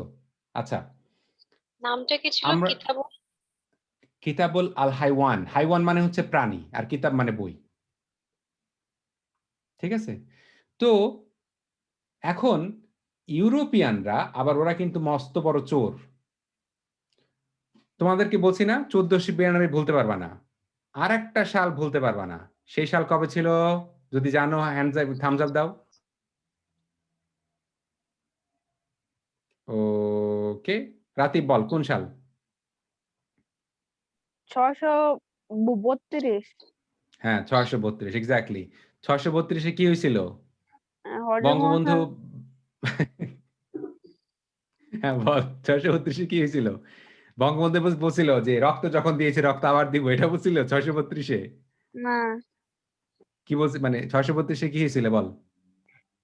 হজরত মোহাম্মদ সাল্লাল্লাহু আলাইহি ওয়াসাল্লাম মারা গেছেন। হ্যাঁ ইয়েস মারা গেছে right. রাসূল সাল্লাল্লাহু আলাইহি সাল্লাম মারা গেছেন 632-এ। তারপর তো মারামারি শুরু হয়ে গেছে, তাই না? আচ্ছা, হ্যাঁ তোমাদেরকে দেখাইছিলাম না, মাইক মিউট কর রাতিব, দেখাইছিলাম না ওই যে আরব থেকে তোমার ধর্মটা এসে নর্থ আফ্রিকা দিয়ে মরক্কোতে আসছিল, দেখাইছিলাম না? মরক্কোতে আসার পরে তারপরে একজন আমাদের মুসলমান ভাই তারেক ইবনে কি জিব্রাল্টার, মনে আছে? উনি কি করলেন? ওই পানি পার হয়ে চলে গেলেন স্পেনে, তাই না? স্পেনে তোমার বিজ্ঞানের একটা অসাধারণ কি হয়েছিল, একটা বিকাশ হয়েছিল। সেখানে তোমার মুসলমান, খ্রিস্টান, ইহুদি বিভিন্ন বিজ্ঞানীরা, এই যে তোমার আল বিরুনি, তোমার কি বলে ইবনে সিনা, তারপর যা এই যে মানে এই যে আজকে যেই বিজ্ঞানীর কাজ ছাড়া, যেই মুসলমান মানে ম্যাথমেটিশিয়ানের কাজ ছাড়া আজকে আমরা এই অ্যালগোরিদম পাইতাম না। অ্যালজাবরা আসতো না। সেই মানুষটা হচ্ছে মুসলমান ম্যাথমেটিশিয়ান। কিন্তু ইউরোপিয়ানরা দেখলো আমরা যদি পৃথিবীর সামনে বলি যে আমরা এই সমস্ত জ্ঞান মুসলমানদের কাছ থেকে চুরি করছি, তাহলে তো আমরা বলতে পারবো না আমরা সেরা। বলতে পারবে? বলতে পারবে না তো। তো ওরা এত চালাকের চালাক, এত বড় চোরের চোর, ওরা করলো কি, তোমার ওই যে স্পেনে তোমার কর্ডোবা বলে একটা জায়গা ছিল, যেখানে মুসলমানরা তোমার জ্ঞান বিজ্ঞানের অভূতপূর্ব তোমার প্রগতি করেছেন। মানে বিস্ময়কর প্রগতি। তোমার সমাজবিজ্ঞান, জীববিজ্ঞান, তারপরে তোমার অ্যাস্ট্রোনমি, অঙ্ক, মানে অন্য ধরনের। এই সময়টাকে বলা হয় তোমার, আমরা যেরকম বলতেছি ইসলামের, সরি, ইউরোপিয়ান রেনেসা, ওই সময়টাকে বলা হয় ইসলামের স্বর্ণযুগ বা ইসলামের রেনেসা। ওই সময়টাকে কোথায়? স্পেনে। মনে আছে কোন দিক দিয়ে গেল? সৌদি আরব, মানে মাথায় মনে করতে পারতেছে? সৌদি আরব, আফ্রিকার নর্থের উপর দিয়ে, পরে মরক্কো, এরপরে হচ্ছে গিয়ে পানি ক্রস করে গিয়ে ইউরোপ, স্পেন, তাই না? আবার স্পেন থেকেই কিন্তু তোমার কলম্বাস, হ্যাঁ, সেও কিন্তু আবার ওখান থেকেই নৌকা মানে শুরু করছিল, তাই না? 1492 আর 632। তার মানে 632-এর পরে এই ইসলামের এম্পায়ারটা, ইসলাম করলো কি প্রচারিত হলো, তাই না? আচ্ছা, তো এখন দেখো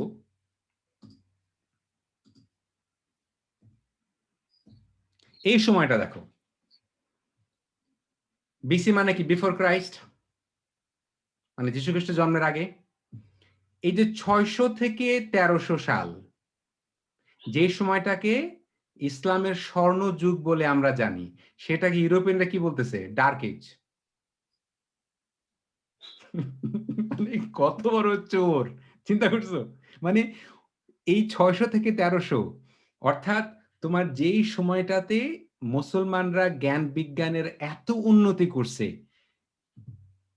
ইউরোপে যখন হলো 1500 থেকে তোমার এই সময় 1400 সালের পরে, 1500 সালের পরে, যখন এইখানে তোমার জ্ঞান বিজ্ঞানীরা বিভিন্ন কিছু আবিষ্কার করতে আরম্ভ করলো, কোত্থেকে? এই জ্ঞান থেকে। আবার এই যে এরাও কিন্তু আগের, এই যে দেখছো যে জ্ঞান করতে, দেখো বিভিন্ন সময় যে গ্রিকরা তোমার জ্ঞানে কন্ট্রিবিউট করছে, রোমানরা, চাইনিজরা, ইন্ডিয়ানরা, দেখছো? এরপরে এই 600 থেকে 1300 সাল, এটা কিন্তু স্কুল কলেজে পড়ানো হয়। 600 থেকে 1300 সাল, এই সময় জ্ঞান বিজ্ঞানের কোনো কি হয় নাই? প্রগতি হয় নাই। এই সময় মানুষ সব মানে মানে হয়ে গেছে, কানা হয়ে গেছে। এই সময়টা হচ্ছে অন্ধকার যুগ। ওই জায়গাটাতে লেখা ছিল dark age, northern northern Europe. Europe, ইউরোপের নর্দার্ন সাইডে বলতেছে। মোট কথা ওটা নর্দার্ন ইউরোপ, এটা তো ওদের ম্যাপে। কিন্তু এটা চালাকিটা কি? ডার্ক এজ বলার কারণ কি? ডার্ক এজ হচ্ছে পিছায় চলে গেছে, মানে সভ্যতা ওখান থেকে পালায় চলে গেছে। এখন ওই এই যে ডার্ক এজ, ওটাকে ডিসকানেকশন না, মানে ব্রিজ নাই। মানে আজকে যত জ্ঞান বিজ্ঞান দেখতেছি, সেই জ্ঞান বিজ্ঞান সব ইউরোপ থেকে আসছে। মানে 600 থেকে 1300 সাল, এর ভিতরে সব মানে ব্রিজ ভাঙা। তো জ্ঞান তাহলে সবকিছু 1400 সাল থেকে ইউরোপে আসছে, এর আগে জ্ঞান ছিল না, বিজ্ঞানের কোনো প্রগতি হয়নি আগে। ইউরোপিয়ানদের কত আগে শোনো, যখন আমরা ভারতবর্ষে, যখন আমরা পানির সেচ, শুধু পানির সেচ না, কিভাবে পানি চালায় ঘর ঠান্ডা রাখা যায়, ওরকম প্রযুক্তি জানতাম, তখন ইউরোপিয়ানরা গোসলও করতো না। ইউরোপিয়ানদের গোসল করা শিখাইছে মুসলমানরা। ওদের শরীরে গন্ধে ওদের কাছে যাওয়া যাইতো না। কি বুঝতে পারছো? সুগন্ধি ব্যবহার করা শিখাইছে মুসলমানরা। ওরা কত বড় চোরের চোর। আজকে সারা পৃথিবীতে মুসলমানরা হচ্ছে মূর্খ, সন্ত্রাসী, কিছু জানে না। কারা বলতেছে? ইউরোপিয়ানরা বলতেছে। তাহলে বুঝতে পারতেছো ব্রিজটা ভাঙা দরকার ছিল কেন? একটা গাঁজাখুরি গল্প বলছে যে আল্লাহ তাআলা আমাদেরকে মানে ঈশ্বর বলে দিছে আমরা হচ্ছে খোদা। ওই তো গ্যালাপোগাসে গিয়ে তোমার চার্লস ডারউইন বলে দিল, কথা তো সত্যি না। ঠিক আছে? তো এখন তো ভিক্টোরিয়ার সব মানে ভোগাবাজি প্রকাশ হয়ে গেল। ওই যে যেরকম এক সময় বাংলাদেশে নারীদেরকে অনেক গ্রামে কি করতো? ডিভোর্স দিয়ে দিত, যে কি ছেলে হয় না, এই জন্য তোর দোষ, তালাক, আর একটা মানুষকে বিয়ে করে নিয়ে আসো। ওটা কি ভোগাস ছিল না? ভোগাস ছিল। তো চার্লস ডারউইন করেছে কি, বোগাস বের করে দিছে। বোগাস বের করে দিলে এখন তো আর কেউ বলে যে না, আপনার শরীরে গন্ধ হয়, আপনি আমার মতোই, আপনি আমার চাইতে স্পেশাল কেউ না। তাহলে বুঝতে পারতেছো বিজ্ঞানের সাথে ইতিহাস, ভূগোল এবং ক্ষমতা সম্পর্ক বুঝতে পারতেছো? এগুলা কি আলাদা? এগুলো আলাদা না। তোমাদেরকে প্রথমে কি স্লাইড শুরু করছি, নলেজ স্ল্যাশ পাওয়ার। আমি কিন্তু বলি নাই নলেজ ইজ পাওয়ার। আমি যদি দেশের প্রধানমন্ত্রী হই, এই যে কয়দিন আগে ট্রাম্প কি করছিল, ট্রাম্প ওই যে তোমার আমেরিকার যে মানে কি বলে ওই মানে ছাগল কি করছিল, ট্রাম্প বলছিল যে এই কোভিড কোনো সমস্যা না, একটু চাটা পানি খাও গিয়া, মানে একটু কি বলে এর একটা ওষুধ খাও সেরে যাবে। সব মানুষ মারা গেছে। ট্রাম্প একটা মূর্খ, আহাম্মক, একটা গাধা, কিন্তু যেহেতু প্রেসিডেন্ট ও বলছে, আর ও মানে ও কিন্তু বিজ্ঞানীও না, ডাক্তারও না, কিন্তু ক্ষমতাবান। ও ক্ষমতাবান বলেই কি হয়েছে, ট্রাম্প কি বলছে, ট্রাম্প মুসলমানদেরকে আমেরিকাতে ঢোকা ব্যান করে দিছে।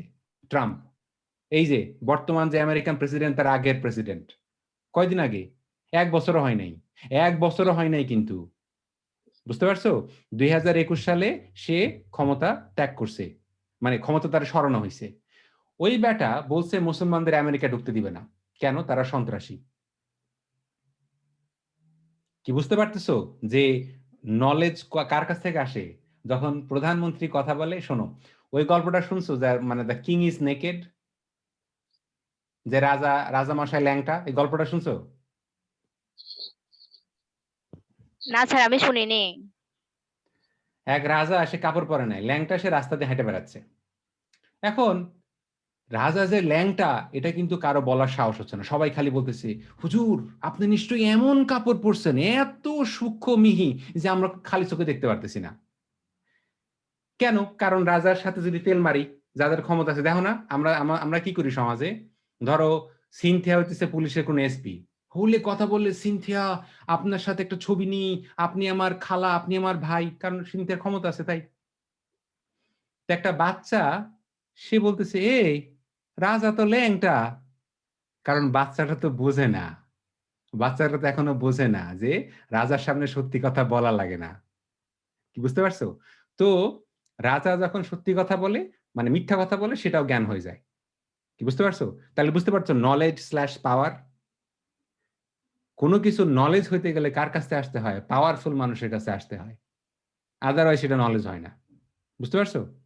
হ্যাঁ বল আসলাম। আমি যেটা বলছিলাম সেটা হচ্ছে যে ভোগাল সেটা ফাঁস করলো, সেটা হচ্ছে আল জাজাই না হাজাই, কি বললেন একটা নাম, একজন মুসলমান বিজ্ঞানী, সেটা হচ্ছে মানে কি বলে ডারউইনের অনেক আগে, ওনার নাম হচ্ছে আল জাহিজ। হ্যাঁ আল জাহিজ, কিন্তু আমরা চার্লস ডারউইনের নাম বলতেছেন যে। কারণ রিজন হচ্ছে আল জাহিজ তো মুসলমান বিজ্ঞানী, সে তো 900 সালে বলছে।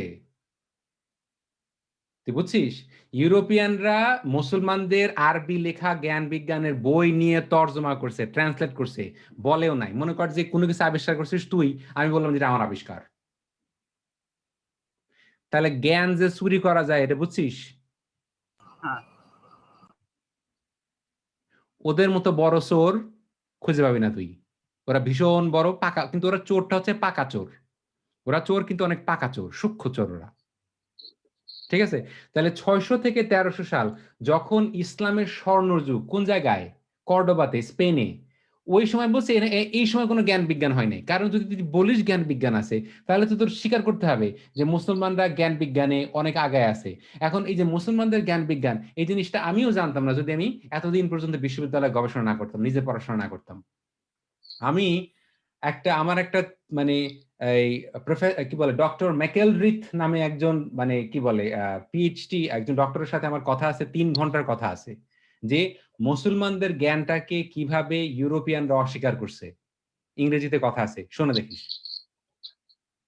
ইভেন আমরা কি মনে করি যে প্লেন আবিষ্কার করছে মানে কি বলে এই আমেরিকান রাইট ব্রাদার্স, এটা মনে করি না আমরা? কিন্তু জানিস যে এই রাইট ব্রাদার্স এর আগে একজন মুসলমান বিজ্ঞানী প্লেনের থিওরি, কনসেপ্ট এগুলো ডেভেলপ করে গেছে? সেটা তো জানিস না। কারণ বিষয় হচ্ছে আমি যদি তোকে শাসন করতে চাই তাহলে আমাকে কি প্রমাণ করতে হবে? তুই মূর্খ, তুই অশিক্ষিত, তুই অসভ্য, আমি সভ্য। এই কথার তোর বিশ্বাস করাইতে হবে। কত বড় বোগাবাজি কথা যে ওদের ঈশ্বর ওদেরকে বলে দিছে এ হচ্ছে গিয়া ঈশ্বর মানে মানে ঈশ্বর ওদেরকে মানে সিলেক্ট করে দিছে রাজা। তাহলে আমি বলি যে আমি ঈশ্বর আমারে বলছে যে আমি কানাডার রাজা। আমার দিবে এখন? আমারে দিবে না। এখন যদি বলে ইমন বলে যে ঈশ্বর আমারে বলে দিছে আমি আমেরিকার রাজা। এরকম গাধা, এরকম আহাম্মক, এরকম একটা গাঁজাখড়ি কথা। ও কিন্তু ওইটাই ছিল সেই মুহূর্তে সত্যি কথা। কি বুঝতে পারছিস?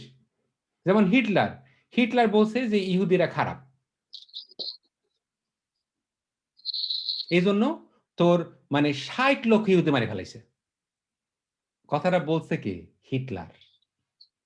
তো কথাটা যখন ক্ষমতার কাছ থেকে আসে সেটা তখন কি হয়ে যায়? জ্ঞান হয়ে যায়, নলেজ হয়ে যায়। ঠিক আছে? ধর আমি জীবনে রান্না-বান্না করি নাই। আমি জীবনে ধর মানে পেঁয়াজ লাগাই নাই। কিন্তু আমার একটা ডক্টরেট আছে। আমি বললাম, "হ্যাঁ, পেঁয়াজ তো এভাবে হয়।" কিন্তু জীবনে ওদের একটা পেঁয়াজ লাগাই নাই। কিন্তু আমার নামে আগে ডক্টরেট আছে। এজন্য আমার কথা সত্যি। আর ধর এই অনন্যা, তারপরে ইমন, তোরা সারা জীবন কৃষিকাজ করছিস। তোদের কথা সত্যি না। কারণ তোদের নামে আগে ডক্টরেট নাই। কেমন কি বুঝতে পারছিস? ডক্টরেটের বোকাবাজি ব্যাপারটা বুঝতে পারছিস? তার মানে কিন্তু ডক্টররা বোকাবাজি করে বেড়ায় না। সরি।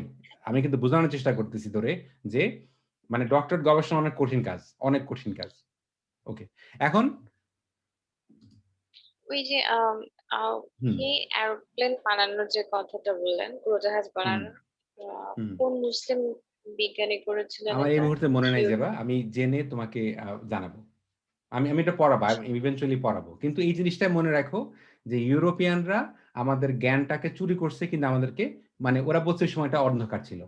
আমরা যেরকম আরবিতে বলি না আইয়ামে জাহিলিয়া মানে অজ্ঞতার যুগ যে যুগ মূর্খ ছিল। তো ইউরোপিয়ানরা ওই পুরা সময়টা ইসলামের স্বর্ণযুগে বলে দিছে অন্ধকার। জ্ঞান বিজ্ঞান কিছু হয় না সেই সময়। ওকে? আরেকটা কোশ্চেন আরেকটা হুম, কোশ্চেন দা মানে ইউরোপিয়ানরা যে সময়গুলোতে থিওরি গুলো দিছে, তো হুম, হুম, সেই জিনিসটা প্রকাশ পাইছে, তাহলে ইসলামের যে সময়গুলোতে থিওরি গুলো আসছে সেগুলো কেন হুম। প্রকাশিত হয় নাই? হুম, এটা একটা বিলিয়ন ডলার কোয়েশ্চেন বলছো। মানে অসাধারণ। তোমার জন্য এইজন্য যদি কোনদিন বাংলাদেশে আসি তোমার আমি পেট ভরে এনে মিষ্টি খাওয়াবো এই কোয়েশ্চেনটা করার জন্য। ঠিক আছে? রিজনটা হচ্ছে গুটেনবার্গ প্রেস। এই যে বই ছাপানো যায়, কাগজের আবিষ্কার এটা এবং কাগজের ব্যবহার। এই কাগজের আবিষ্কার করছে কারা? আবিষ্কার করছে চাইনিজরা। ইউরোপিয়ানরা করে নাই। তো গুটেনবার্গ প্রেস এটা 15 সাল একটু পরে দেখতে পারবা। ওইটা হয় কোথায়? ইউরোপে। তো বই ছাপানো, বইগুলা সার্কুলেট করা এগুলা ছিল কাদের কাজ? এগুলা ইউরোপিয়ানরা এটা প্রসার করছে।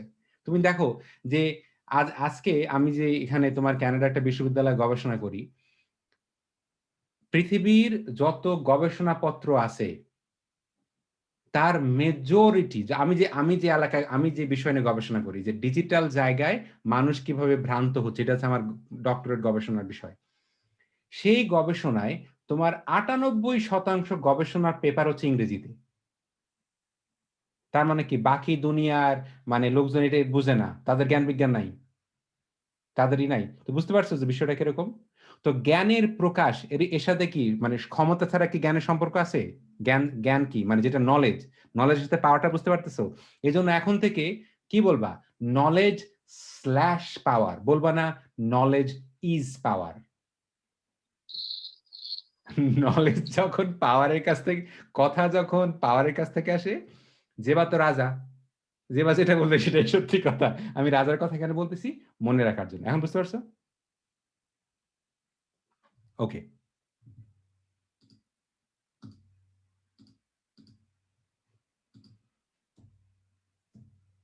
আচ্ছা, এখন এই টাইমলাইনটা দেখো। এই টাইমলাইনটা অনেক জরুরি।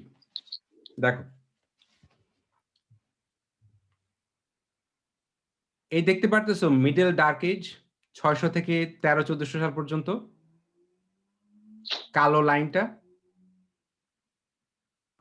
জি। এখানে কি ভাষার ভেতরে তোমরা কি মানে দেখতেছো যে যা কিছু খারাপ, যা কিছু অন্ধ, যা কিছু মূর্খ এগুলো হচ্ছে ডার্ক, ব্ল্যাক। এটা তো বলতে পারতো হোয়াইট এজ, বলতে পারতো না? তো এটা ডার্ক এজ বললো কেন? ডার্ক এজ বলার কারণ কি? তার মানে বুঝতে পারতেছো, এই ম্যাপটা খেয়াল করো। যেই সময়টাতে তোমার মুসলমানদের কন্ট্রিবিউশনটা, যে এই ম্যাপটা এদিকে খেয়াল করো, যে did modern civilization really rise from nothing. আজকে যে তুমি ইউরোপের রেনেসা, ইন্ডাস্ট্রিয়াল রেভলিউশন, এখনকার যে তোমার কৃত্রিম বুদ্ধিমত্তা, এটা খেয়াল করো। রেনেসা, শিল্প বিপ্লব, এবং এই যে এখন অ্যাডভান্স টেকনোলজি। এর আগে কি দেখছো টেকনোলজি জ্ঞান কোত্থেকে আসছে? এই যে তোমার গ্রিস থেকে আসছে, রোম থেকে আসছে, চায়না থেকে আসছে, ইন্ডিয়া থেকে আসছে। মাঝখানে এই যে প্রশ্নবোধক চিহ্ন, তাই না? এই প্রশ্নবোধক চিহ্ন তার মানে কি? তার মানে এই সময়টা যেন আলাদা। মানে সমস্ত জ্ঞান বিজ্ঞান কোথায় আসছে? ইউরোপে আসছে। তার মানে আগের সমস্ত জ্ঞানকে অস্বীকার করতে না পারলে ওরা কিন্তু সারা দুনিয়াতে নিজের শ্রেষ্ঠত্ব দাবি করতে পারতো না। যখন ইউরোপিয়ানরা গোসল করতে পারতো না, গোসল করতো না, এক সময় ব্রিটেনে, লন্ডনে মানুষ পায়খানা করে জানলা দিয়ে পায়খানা ফেলে দিত। ওরা জানতো না যে কিভাবে বাথরুম ম্যানেজ করতে হয়। ওরা করতো কি? গোসল করতো না, ওরা করতো কি? জামার খালি একটা কলার চেঞ্জ করতো, হাতও ধুইতো না। আজকে ওরা আমাদেরকে সভ্যতা শেখায়, ওরা আমাদেরকে সভ্যতা শেখায়। অথচ আমরা যখন উজু করি, আমরা কিভাবে পরিষ্কার করি দেখছো? আমরা হাত খিলাল করি, আমরা মাথা মাসে করি, আমরা কানের ভিতরে ময়লা পরিষ্কার করি। Do you understand? যে যখন মুসলমান এবং খ্রিস্টানদের যুদ্ধ হচ্ছিল, ক্রুসেডের সময়, ক্রুসেড, তখন কি হয়েছে? তোমার একজন খ্রিস্টান রাজা, নাম হচ্ছে রিচার্ড। তাই সে এত সাহসী, তারে বলা হইতো রিচার্ড দ্য লায়ন হার্ট। সেই ব্যাটা অসুস্থ হয়ে পড়ছে, ভীষণ অসুস্থ, যুদ্ধ করতেছে কিন্তু মুসলমানদের সাথে। একজন মুসলমান ডাক্তার বলছে, হ্যাঁ তুমি অবশ্য যুদ্ধ করতে পারো, কিন্তু আমি সেবায় বিশ্বাস করি। তোমাদের রাজা যদি অসুস্থ হয়, তাহলে আমি তোমার রাজাকে চিকিৎসা করতে পারি। তো সে গেছে, যে আসে রাজারে দেখে বলছে, আপনি যা গোসল করেন যান। ঠিক গোসল করতে সুস্থ হয়ে গেছে।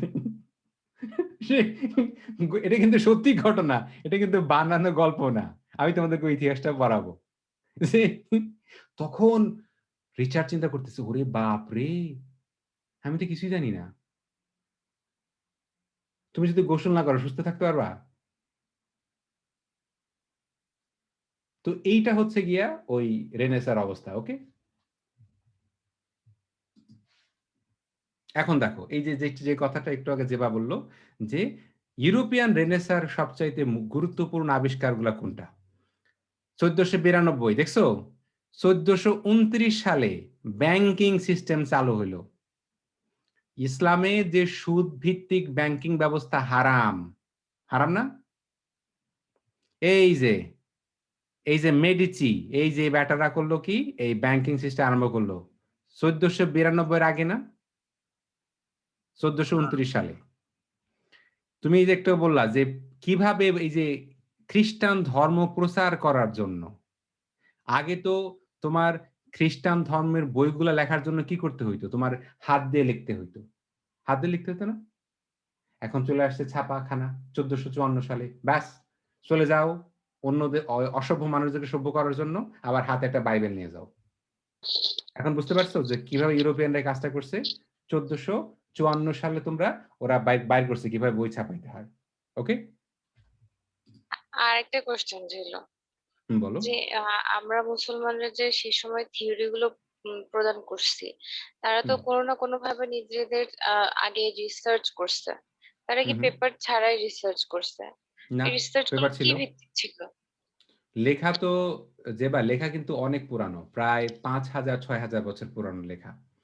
লেখাটা ছিল আগে অন্য একটা পদ্ধতিতে, কখনো তোমার তোমার এই পশু পাখির পাথরে লেখা চামড়ার উপরে হতো। লিখছে, কখনো তোমার এরকম ওই এই মাটির এক ধরনের ওই যে ওই ক্লেপ, এক ধরনের ওই জিনিসের মতো, এই পাটার মতো, ওইটার মধ্যে লেখা হতো, ছবি এঁকে লেখা হতো। তো তখন লেখাটা অনেক ডিফিকাল্ট ছিল, লেখাটাকে এত সহজে কপি করা যেত না। এখন আমরা কপি পেস্ট করি, কন্ট্রোল সি কন্ট্রোল ভি, ওটা করা যেত না। এবং আরো একটা বিষয় তোমাকে বুঝতে হবে যে লেখাপড়ার অধিকার ছিল শুধুমাত্র সীমিত মানুষের। আমেরিকাতে যখন কালো মানুষদেরকে ধরে নিয়ে আসতো আফ্রিকা থেকে, কালো মানে কৃতদাসদের পড়ার অধিকার ছিল না। হিন্দু ধর্মে তোমার যখন ওই যে বর্ণ প্রথা, তোমার এই যে ব্রাহ্মণ ক্ষত্রিয় অনেকগুলোই আছে না, এই বর্ণ প্রথায় তোমার যারা ব্রাহ্মণ তারা ছাড়া অন্যদেরকে একসময় তোমার এই ধর্মগ্রন্থ পড়তে দিত না। এই কাজটা তোমার খ্রিস্টানরাও করছে। যে বই পুস্তক কারা পড়বে? শুধুমাত্র যারা ক্ষমতাবান তারা। কারণ আমি তোমার যদি বলি এইখানে এই যে এই খাতায় এই বইয়ে যা কিছু লেখা আছে এটা খোদা প্রাপ্ত বাণী, তুমি বুঝবা না, এটা আমি পড়তে পারি কারণ আমি জ্ঞানী। এখন কি বুঝতে পারছো জ্ঞানের সাথে ক্ষমতা সম্পর্কে? বুঝছো? এখন বুঝতে পারছো পাওলো ফ্রায়ারি কেন বলছে এই দুনিয়াটা পড়তে শেখ, বই পড়ে শিখা লাভ হবে না, বিশ্ব পড়তে শেখ। বই পড়া শিখলে সারা জীবন পায়ের নিচে পড়ে থাকতে হবে, বিশ্ব পড়া শিখো। তো এখন বুঝতে পারছো কেন যারা ক্ষমতাবান তারা চায় না জ্ঞান সবার কাছে যাক। তাহলে কি আমি আবারও প্রমাণ করলাম knowledge slash power. Knowledge is power না, যা নলেজ সেটাই পাওয়ার। ওকে, আচ্ছা, এই জন্য যে তোমাদের লেখাপড়া করা অনেক জরুরি। কি বলে আর্জেন্টিনা খেলায় জিতলো, এটা নিয়ে তুমি মাথা ঘামায় পড়ে আসো, তোমার কি হবে? আচ্ছা, এখন এটা দেখো 1570 সালে প্রথম ম্যাপ পাবলিশ করা হয়। 1570 সালে। এখন বুঝতে পারছো যে মানে উপনিবেশিকতার সাথে ম্যাপের সম্পর্কটা কি? 1492 এর আগে তো ওরা জানতোই না যে তোমার এই যে সাউথ আমেরিকা নর্থ আমেরিকা আছে, এটা জানতোই না, ওরা জানতোই না। এই জিমাম খেলা জিতছে কারা? আর্জেন্টিনা। আর্জেন্টিনা। দেখো তো আজকে বাংলাদেশে কতজন ব্রাজিলের মাথা ফাটায়। কিছুক্ষণ আগে কে যেন এখানে হচ্ছে আমাদেরকে গুড নিউজটা দিছিল। এটা গুড, আচ্ছা জেবা আমার একটা কথা বলো তো প্লিজ দয়া করে, এটা গুড নিউজ কেমনে? এটা গুড নিউজও না, এটা ব্যাড নিউজও না। আরে না, এটা তো আমি বিশ্বাস করি না, জাস্ট জোকিং। হ্যাঁ, যে কি যে আর্জেন্টিনা খেলায় জিতছে এই জন্য ব্রাজিলের সমর্থকের মাথায় বাড়ি মারো, আর ব্রাজিল খেলায় জিতছে এই জন্য তুমি মিষ্টি খাও। আরে আর্জেন্টিনা জিতলে কি তোমার ঘরে 200 চাল দিয়ে যাবে কেউ? কিন্তু 200 চাল দিয়ে যাবে না। তুমি অসুস্থ হয়ে গেলে তোমার কেউ টিকা দিয়ে যাবে, তোমার লেখাপড়ার জন্য কেউ সাহায্য করবে। মেসি এসে বলতেছে যে বাংলাদেশে অনেক সাপোর্টার আছে, আমি $2 কোটি দিয়ে দিলাম। মেসি তো তোমার বলতেছে শোনো, তোমার খেলাধুলার ইতিহাস বলি। খেলাধুলার ইতিহাস হচ্ছে যারা রাজা তারা দেখলো যে গরিব মানুষ যদি চিন্তা করতে আরম্ভ করে তাহলে তো ভোগাবাজি করতে পারবো না। ওই যে গেল বোগাস, বোগাস গেল ভাড়ায়, তাই না? তো তখন তোমার রোমে যীশু খ্রিস্টের জন্মেরও আগে ওরা তখন কি করলো যে খেলা বাইর করলো, কি মারামারি, লাঠি খেলো, তরল খেলো। তো তুমি যদি খেলার সময় যাই, সেটা ধরো অনন্যা হচ্ছে কি বলে আবাহনী আর আমি হলো মোহামেডান, আমি আর অনন্যা মারামারি করে চুল ছিঁড়াছিড়ি করতেছি, এই আবাহনী জিতে গেছে। এটা করলে কি হবে? অনন্যা আমার শত্রু। কেন? অনন্যা আবাহনী সাপোর্ট করে, আমি মোহামেডান সাপোর্ট করি। আরে তুমি খেলা দেখো কারণ যারা ক্ষমতাবান তারা তোমারে গাধা বানায় রাখতে চায়। এটা নতুন কোনো টেকনিক না। এই জন্য তুমি দেখো যে কি শাহরুখ খান সিনেমা করলে তুমি চিৎকার পারে মরে যাও। আরে শাহরুখ খান সিনেমা করলে তোমার কি আসে যায়? বার্সেলোনা খেলা জিতলে কি তোমার কি টিকা দিয়ে যাবে? বাংলাদেশে যে মানুষগুলা পানিতে ডুবে মরে যাচ্ছে তাদের কি উপকার করে দিয়ে যাবে? কিচ্ছু হবে না এগুলা। তো এটা হচ্ছে রাজাদের চালাকি বুদ্ধি, যে এমন করে একটা জিনিস কি করো, ওদেরকে ওদের ভুলায় রাখো, ওদেরকে ডিস্ট্রাক্ট করে রাখো। ডিস্ট্রাকশন আজকে ফেসবুক নতুন কিছু না। ফেসবুক যীশু খ্রিস্ট জন্মের আগে থেকেই ছিল। তখন ছিল খেলা, কখনো মারামারি, কখনো লাঠি খেলা, কখনো তরল খেলা। এখন এটা হচ্ছে খেলার ইতিহাস। তো এখন বুঝতে পারতেছো ম্যাপটা আসছে 1570 সালে। Understand it. চিন্তা করতে শেখো, তোমাদেরকে বলতেছি স্বতন্ত্রভাবে চিন্তা করতে শেখো। যে কেন আমি খেলা দেখবো কিসের জন্য? ক্রিকেট খেলা দেখো 2-3 দিন ধরে। এই দেখো। এখন আসি তোমার ওদের ভন্ডামি। ডারউইন যখন বলে দিল, এটা তো বোগাস। ওইটা তো ছিল তোমার সায়েন্টিফিক একটা ব্যাপার, তাই না? আচ্ছা। তখন ইউরোপিয়ানরা কত বড় শয়তানের শয়তান, ওরা তখন এটা বলল, হ্যাঁ, যেহেতু তোমার ওই কচ্ছপের ঘাস খাওয়ার জন্য ঘাড় তোমার কি হয়, বড় করতে হয়। কি করতে হয়? ঘাড় বড় করতে হয়। তো ঠিক একইভাবে যাদের বুদ্ধি বেশি তাদের গায়ের রং সাদা। কত বড় ছাগল চিন্তা করে দেখো, কত বড় ছাগল, কত বড় আহাম্মক। অথচ তুমি যদি সায়েন্টিফিক থিওরি পড়ে দেখো, যাদের গায়ের রং কালো তাদের শরীরে রোগ প্রতিরোধ ক্ষমতা বেশি। গায়ের রং কালো মানে হচ্ছে তোমার শরীরে ভিটামিন ডি, সূর্যের আলো এসে পড়তেছে, তোমার দৃষ্টিশক্তি ভালো, তুমি সহজে রোগাক্রান্ত হও না। কিন্তু তোমাদেরকে প্রথমে আমি কি শিখাইছি? ইকুয়েটর শিখাই না? ইকুয়েটর প্রথম কি শিখাইছি? যে বিষুবরেখা কি বুঝো। যেখানে সূর্যের আলো বেশি পড়ে সেই জায়গায় আমাদের গায়ের রং কি কালো। সূর্যের আলো, আরে সূর্যের আলো ছাড়া কোনো কিছু বাইরে থাকতে পারতো না। সূর্যের আলো ছাড়া গাছ খাদ্য তৈরি করতে পারে? তোমার তো মানে খোদার কাছে শুকরিয়া করা উচিত তোমার গায়ের রং কালো। তুমি জানো না যে সাদাদের কত সহজে রোগ হয়, ওদের রোগ প্রতিরোধ ক্ষমতা কত কম, তুমি জানো না। ওই যে আগে ছিল বোগাস, ঈশ্বর বলে দিছে যে আমি হইতেছি গিয়া, তুই হচ্ছিস আমার মানে সিলেক্ট করা রাজা। এখন আরেকটা বোগাস আরম্ভ করছে। কি বোগাস? যে যারা সাদা তার এটা কিন্তু কোনো বেসিস নাই, কোনো সায়েন্টিফিক বেসিস নাই। ঠিক ওরকম বোগাস একটা কথা। এই বোগাস কথাটা কারা বাইর করলো? ইউরোপিয়ানরা। হ্যাঁ, ইমন বলো। বললাম স্যার, করোনাকালীন সময়ে তো সাদা ভাইরা প্রচুর মারা গেছে। এক্স্যাক্টলি, ঠিক আছে। আমার যে এখানে কত সাদা ভাই বোন আছে, ওদেরকে যদি বাংলাদেশে আনি, ওরা 7 দিন অসুস্থ হসপিটালে ভর্তি হয়ে যাবে। হ্যাঁ বিপাশা বলো।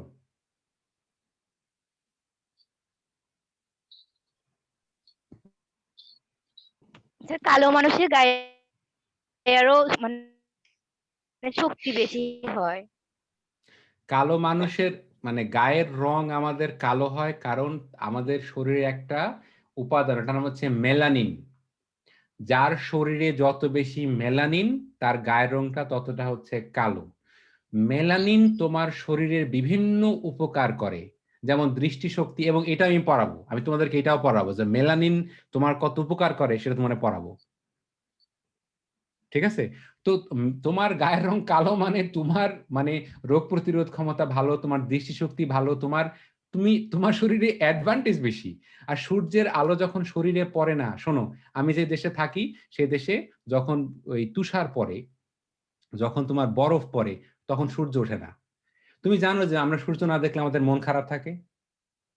যেই দিন এই কানাডাতে আসবা তখন বুঝতে পারবা যে তুমি যে ঘরের থেকে উঠলেই যে আল্লাহর কি নিয়ামতে তুমি বাস করো টের পাও না। আমাদের বাংলাদেশের মাটি এত উর্বর, তোমাদের সাথে একটা মেয়েকে এনে পরিচয় করায় দিব। সেই মেয়েটা ঢাকা বিশ্ববিদ্যালয় থেকে পাশ করে কুড়িগ্রামে চলে গেছে, তার গ্রামে। কেন জানো? কৃষিকাজ করার জন্য। বাবার সাথে সে কৃষিকাজ করে এবং মাশাআল্লাহ এত ভালো করতেছে, এত ভালো করতেছে। ঠিক আছে? বাংলাদেশের মাটি তো সোনা, খাঁটি সোনা। যেদিন বিদেশে আসবে সেদিন টের পাবা। হাজার হাজার মাইল এখানে খালি বরফ আর বরফ আর বরফ। ঠিক আছে? যে আমাদের ঘরের সামনে এতটুকু জায়গায় তুমি একটা বীজ ফেলো, যেই উর্বর মাটি, যেখানে সূর্যের আলো পড়ে না সেখানে জীবন জন্মায় না, গাছ সূর্য ছাড়া বাঁচতে পারে না।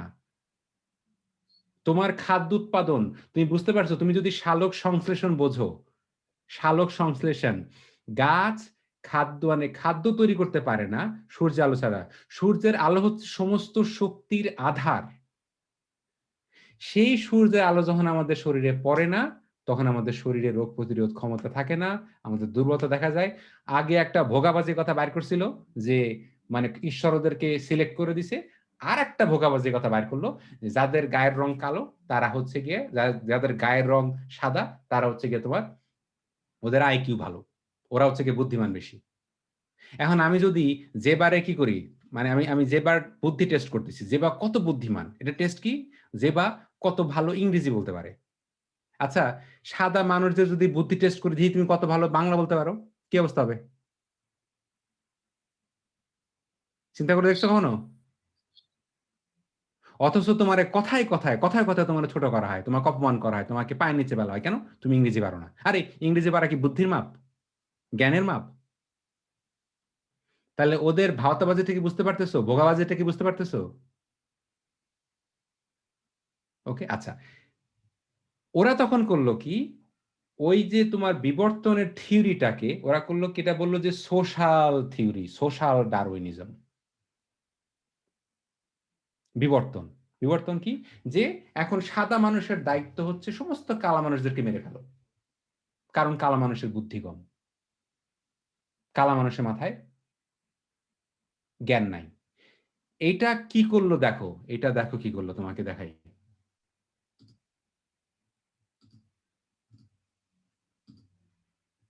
এই মানুষটা বাড়ি কই, জার্মানি। এই মানুষটার নাম হচ্ছে গিয়া ভন ট্রথা।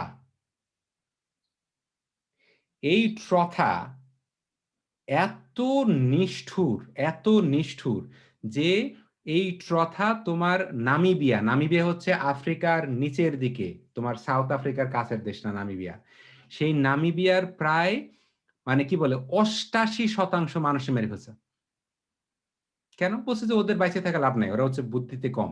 এই দেখো, দেখছো মানুষ ফাঁসিতে ঝুলা রাখছে, কারা করছে এটা? জার্মানরা। কেন? ওদের দেশ দখল করার জন্য। বলছে এরা কালো মানুষ, ওদের বুদ্ধি নাই।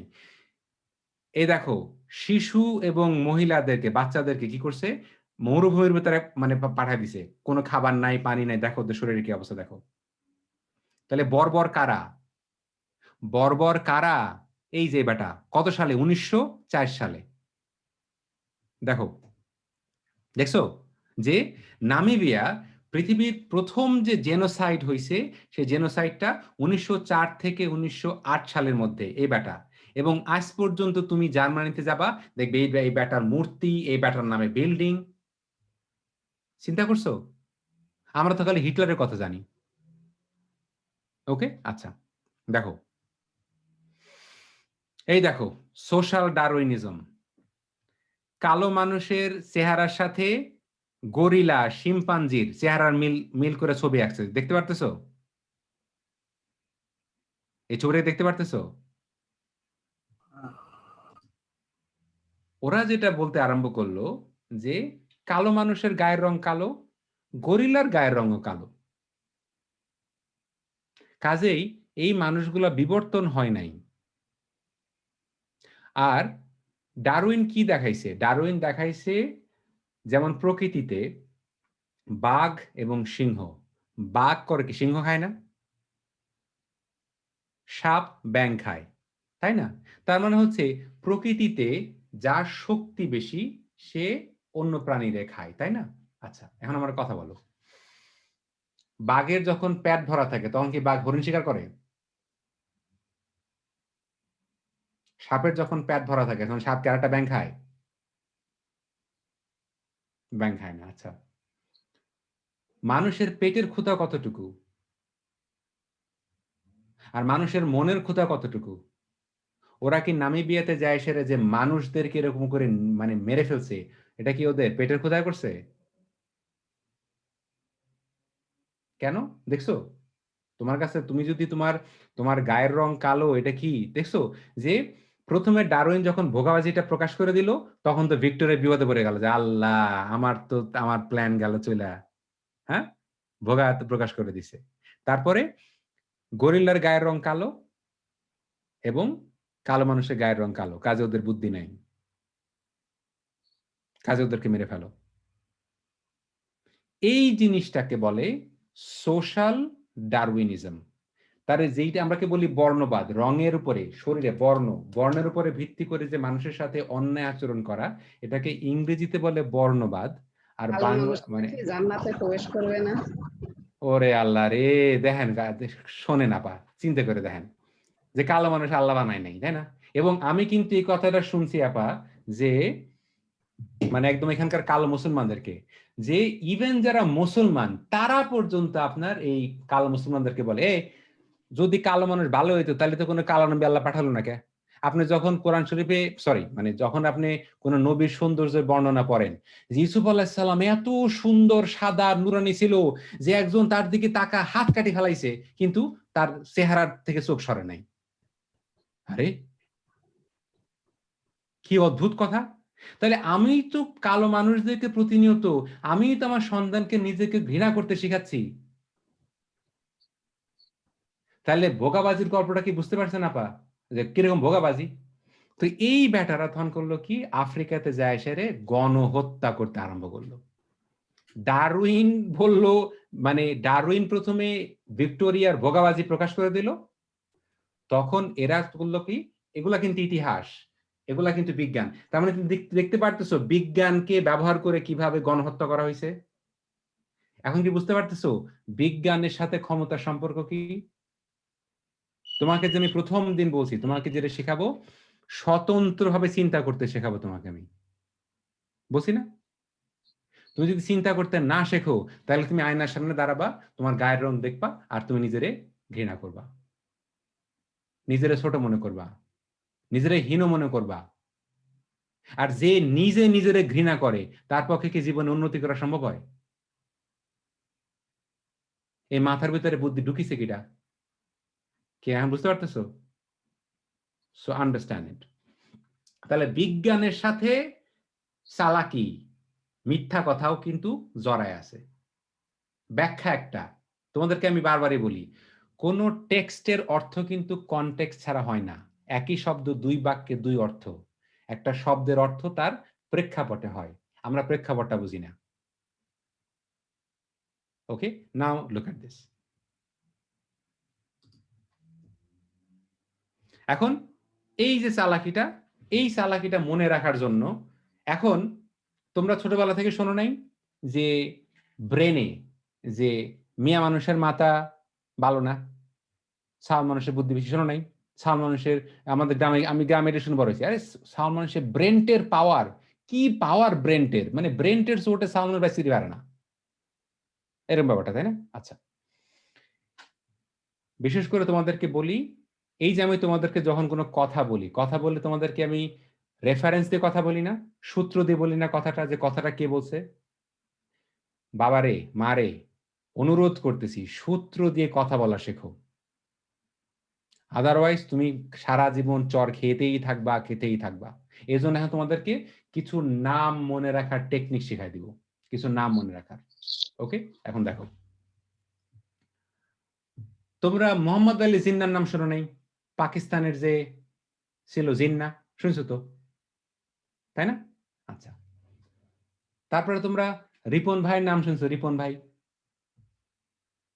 কয়দিন আগে বাংলাদেশে একটা ছেলে, তার নাম রিপন, সে তোমার আমেরিকার একজন অনেক বড় দার্শনিকের সাথে কথা বলছে, উনি একজন সাংবাদিক, ওনার নাম হচ্ছে রিপন।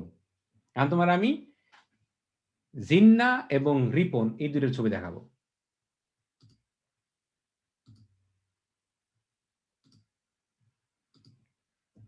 এই যে বাম পাশে কিরা? জিন্না, তাই না? আর ডান পাশে আমাদের যে সাংবাদিক ভাই, ওনার নাম হচ্ছে কি? রিপন, রাইট? আচ্ছা, এখান থেকে তুমি যে নামটা মনে রাখবে, জিনা রিপন, কি বলতো?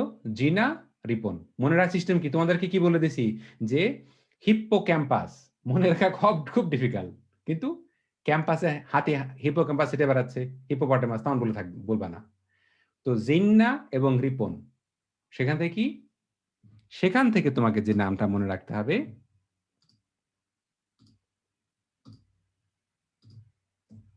এই যে একজন বিজ্ঞানী, ব্রিটিশ বিজ্ঞানী, ওনার নাম হচ্ছে জিনা রিপন। দেখছো চালাকিটা, বুঝতে পারছো?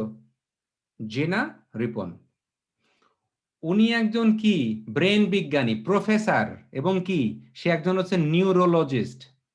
যারা ব্রেন নিয়ে নিউরন নিয়ে যারা গবেষণা করে তারাই তো নিউরোলজিস্ট। সে একটা বই লিখছে, সেই বইটাতে সে কি প্রমাণ করছে যে এই যে বিজ্ঞানীরা বিভিন্ন সময় জিনিসটা প্রমাণ করার চেষ্টা করছে যে কি, মানে ছেলে বিজ্ঞানীরা, যে ছেলেদের মাথায় বুদ্ধি বেশি। কেন? যাতে করে ছেলেরা দুনিয়াটারে শাসন করে পারে। কি বুঝতে পারছো? তার নাম মনে রাখার পদ্ধতি কি? জিনা রিপন। জিনা রিপন।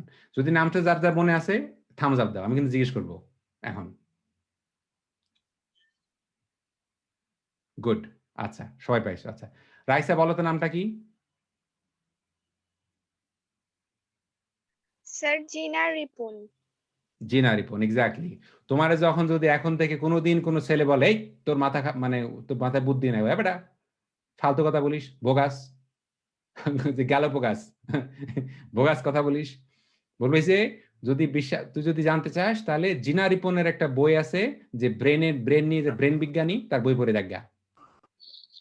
ঠিক আছে? আচ্ছা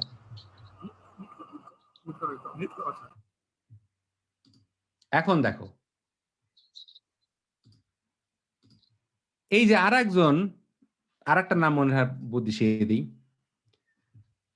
আমরা কই না যে ইউ আর কোর্ডিয়ালি ইনভাইটেড, আমার বাড়িতে দাওয়াত দিলাম যে কি ইমন ইউ আর কোর্ডিয়ালি ইনভাইটেড, আর কে বললো ওকে ফাইন। হ্যাঁ, আমি তোমারে কোর্ডিয়ালি কি করছি, দাওয়াত দিছি, আর তুমি বলছো ফাইন। কোর্ডিয়ালি মানে কি? আন্তরিকভাবে। কোর্ডিয়ালি মানে আন্তরিকভাবে। আর আমাদের আমরা কি করি, আমরা পাবনায় বলি না ফাইন করে এক কাপ চা বানা দে, ফাইন করে। আচ্ছা, তা আমি বললাম কি যে আমি নিশাদকে দাওয়াত দিলাম, নিশাদ তুমি আমার বাসায় কোর্ডিয়ালি, তোমার আমি দাওয়াত দিলাম। নিশাদ বললো ফাইন। তাহলে শব্দ দুটা কি? কোর্ডেলিয়া ফাইন, কোর্ডেলিয়া ফাইন। ঠিক আছে, মনে থাকবে। আর একজন বিজ্ঞানী, এবং এই বিজ্ঞানী যেন তেন বিজ্ঞানী না। এই বিজ্ঞানীর ক্যাপাসিটি কি? এই বিজ্ঞানীর ট্রেনিং দাও, যে তার পড়াশোনার ক্যাপাসিটি দেখো যে সে কত বড় বিজ্ঞানী। এই দেখো, উনি পড়াশোনা করছে, অনার্স করছে অক্সফোর্ডে মনোবিজ্ঞানে, মাস্টার্স করছে কেমব্রিজে, আর পিএইচডি করছে ইউনিভার্সিটি কলেজ লন্ডনে। চিন্তা করছো সে কত বড় বিজ্ঞানী? আচ্ছা, এই বিজ্ঞানী যেই জিনিসটা একটা শব্দ ব্যবহার করেছেন, এই শব্দটার নাম হচ্ছে, যখন আমরা বলি না আচ্ছা বাচ্চাদেরকে যখন তোমরা করো, ওই যে ফর্ম ফিল আপ করো, তখন একটা ঘর পূরণ করতে হয় না, যে তার সেক্স কি, ছেলে নাকি মেয়ে, লিখতে হয় না? যখন আমরা মানুষের নিউরন, আবার কিন্তু ভোগাবাজি, নিউরনের উপরে ভিত্তি করে ভোগাবাজি মিথ্যা কথা ব্যবহার করি, সেইটাকে বলে নিউরো সেক্সিজম। সেক্সিজম শব্দের অর্থ হচ্ছে যখন মেয়েদেরকে ছোট করা হয়, মেয়েদেরকে অপমান করা হয়, মেয়েদেরকে বলা হয় ওদের বুদ্ধি কম, ওদের মাথায় মানে গিলু নাই, ওরা অঙ্ক পারে না, এই কথাগুলো যেন বলা হয়। এই কথাগুলো তো সত্যি কথা না, এই কথাগুলো হচ্ছে মিথ্যা কথা। ওই যে তোমাকে দেখাইছিলাম ভিক্টোরিয়া ভোগাবাজি করছে, তার ভোগাবাজিকে প্রকাশ করে দিছে চার্লস ডারউইন, তাই না? আবার চার্লস ডারউইনের এই কথাটারে নিয়ে আবার ভোগাবাজি, মিথ্যা কথা। কি মিথ্যা কথা? যে গায়ের রং যদি সাদা হয় তাহলে তারা বুদ্ধি বেশি। এবং ওই ভোগাবাজি দিয়ে পৃথিবীতে কোটি কোটি মানুষকে হত্যা করা হয়েছে। এখন পর্যন্ত যে ভোগাবাজিটা চলতেছে সেটা হচ্ছে মাথা নিউরো থেকে, মানে ওই জিনিসটা ছোট করা যেটা কথা, সেটা হচ্ছে নিউরো সেক্সিজম। সেক্সিজম শব্দের অর্থ হচ্ছে, ইংরেজি শব্দের অর্থ, যখন নারীদেরকে ছোট করা হয় বিভিন্ন ভাবে, কথায়, আচরণে, বই পুস্তকে, এটাকে বলে সেক্সিজম। আর যখন ব্রেনের উপরে ভিত্তি করে ছোট করা হয়, মিথ্যা কথা, সেটা হচ্ছে নিউরো সেক্সিজম। এটা কে, কথাটা কে লিখছে? আমি নিশাদকে দাওয়াত দিলাম কোর্ডিয়ালি, নিশাদ বলল ফাইন। তাহলে নামটা যদি মনে থাকে তাহলে আমাকে থামস আপ দাও, নামটা কোর্ডেলিয়া ফাইন, কোর্ডেলিয়া ফাইন। ঠিক আছে, তো তোমাদেরকে যেই দুটা নাম মনে রাখতে বললাম, দুইজনই কিন্তু পৃথিবীর অনেক বড় বড় বিজ্ঞানী, জিনা রিপন এবং হচ্ছে কর্ডেলিয়া ফাইন।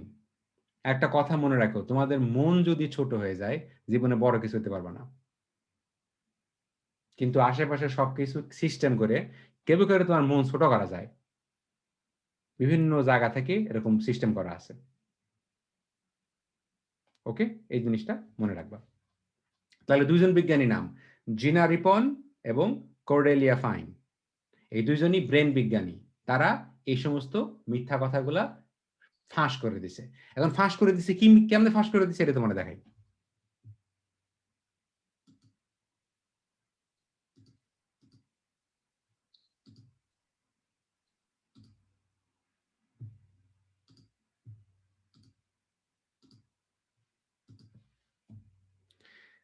দেখো তো ওই জায়গায় এই দুজনের মধ্যে পার্থক্য কি দেখো তো। দুজনই বেটা মানুষ না? একজনের শরীরে এত মাসেল, আর একজনের অবস্থা কিরকম জ্ঞান? এর উত্তর কি বলো? যে এই কালো মানুষের শরীরে এত মাসেল, ব্যায়াম ট্যাম, তাই না? আর এই ব্যাটারে দেখছো, এই ব্যাটারের শরীরের অবস্থা আমার অবস্থা মতো, তাই না? আচ্ছা, তো এটা ওর কারণ কি? আমার হাত দেখছো, এই ওই ওই ওর মতো হাতের অবস্থা না এরকম আমার হাতের অবস্থা? ওই যে জিমা আর আমার শরীরের ভিতরে মিল আছে, তাই না? আমরা দুইজনই হচ্ছে গিয়ে একরকম। তো এই যে একজনের শরীরে এত মাসেল, আর একজনের, এমনকি দুইজনই পুরুষ মানুষ না? দুইজন তো ছেলে মানুষ। তার মানে যে ব্যায়াম করছে, যে ব্যায়াম করছে তার শরীরে মাসল তৈরি হয়েছে, দ্যাটস ইট। ওটা এরকম। আচ্ছা, ব্রেনের ভিতরে স্মৃতি, মেমোরি তৈরি করে কি? হিপোক্যাম্পাস তৈরি করে না? স্মৃতি তৈরি করে কি? হিপোক্যাম্পাস। এখন তো না হয় গুগল ম্যাপ আছে, এই জন্য আমি ম্যাপরে বলে দিই যে আমি যাব হচ্ছে ওই বাজারে, ম্যাপ আমার বলে দেয় এই ডান দিকে যাও, এই বাম দিকে যাও, এটা করো, এটা করো। এবার ওটা এরকম না? আচ্ছা, তো যখন এই ম্যাপ ছিল না তখন কি রাস্তা মনে রাখা লাগতো না? এখন পর্যন্ত বাংলাদেশে, যেমন আমার আব্বা ছোটবেলা আমার মানে বলতো যে মানে বকা দিত, এই তুই রাস্তাঘাট চিনিস না, কেউ কেউ যাওয়া লাগে, আমি চিনি না তো, রাস্তা চিনি না। যখন আমাদের রাস্তা মনে রাখতে হয় তখন তো আমাদের কি মানে এটাকে মানে ইংরেজিতে বলে চোখে দেখা যে স্মৃতি, চোখে দেখে যে রাস্তা মনে রাখতে হয়, তাই না?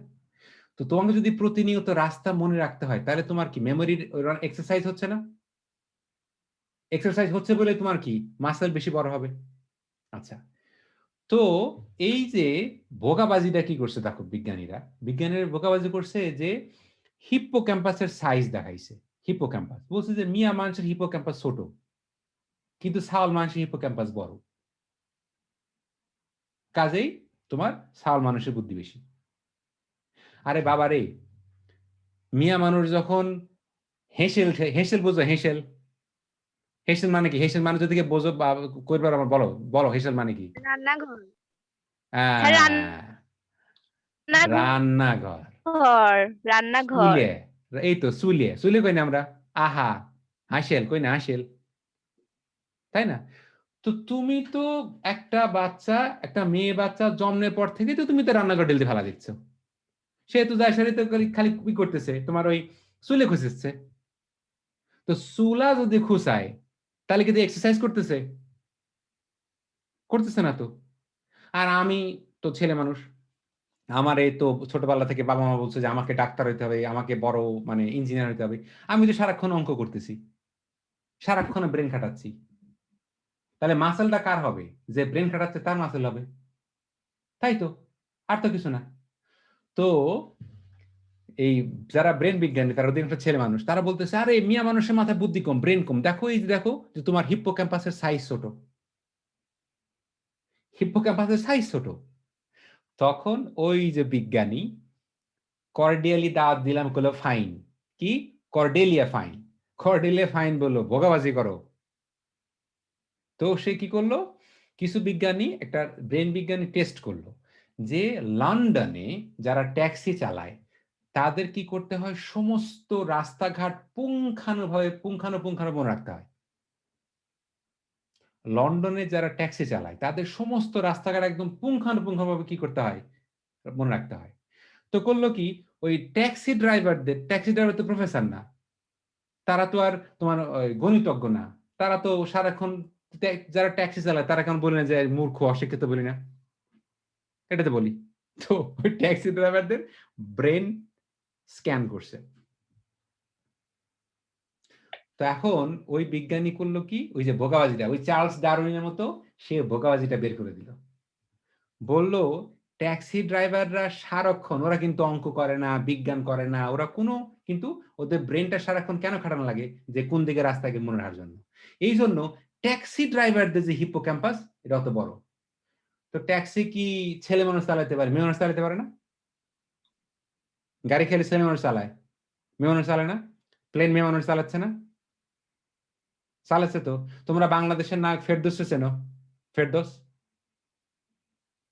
একটা ছবি আছে হঠাৎ বৃষ্টি জি দেখবা, স্যার। নায়ক নায়ক হচ্ছে ফেরদৌস। হ্যাঁ ইমন বলো। জি স্যার। আমার বাড়ির পাশে, আমার বাড়ির থেকে দেখা যায় আমার বাড়ি। হ্যাঁ এই দেখো জাহিদ এখন, হাবিব ওয়াহিদ। হ্যাঁ তো ফেরদৌস হচ্ছে গিয়া কি করে, সিনেমা করে। আর ফেরদৌসের যে বউ সে হচ্ছে পাইলট। কি বুঝতে পারছো? ফেরদৌসের বউ পাইলট আর ফেরদৌস করে সিনেমা করে। যখন ঘরের থেকে বেরোয় চেহারায় মেকআপ কে দেয়, ফেরদৌস নাকি ফেরদৌসের বউ? ফেরদৌস দেয়, কারণ নায়ক, লায়ক মানুষের চেহারা মেকআপ দেওয়া লাগে না। তাহলে তুমি চেহারায় কি মেকআপ দিবা, নাকি তুমি মানে তোমার ব্রেনের হিপোক্যাম্পাসটা ছোট হবে না বড় হবে, সেটা কিসের উপর নির্ভর করে? তুমি কি কাজটা করতেছো। তাহলে তোমার আমি ভিক্টোরিয়ার ভোকাবাজি বুঝাইলাম, এটা কি বিজ্ঞান না? সাদা মানুষ বুদ্ধিমান বেশি, এই জন্য আফ্রিকাতে এসে কোটি কোটি মানুষ মেরে ফেলছে, ওটা কি ভোকাবাজি না? 2021 সালে যখন বলা হয় যে মেয়েদের ব্রেনের ক্ষমতা কম, সেটা কি ভোগাবাজি না? সেটা তো ভোগাবাজি, ভোগাবাজি তো, রাইট? আচ্ছা, এখন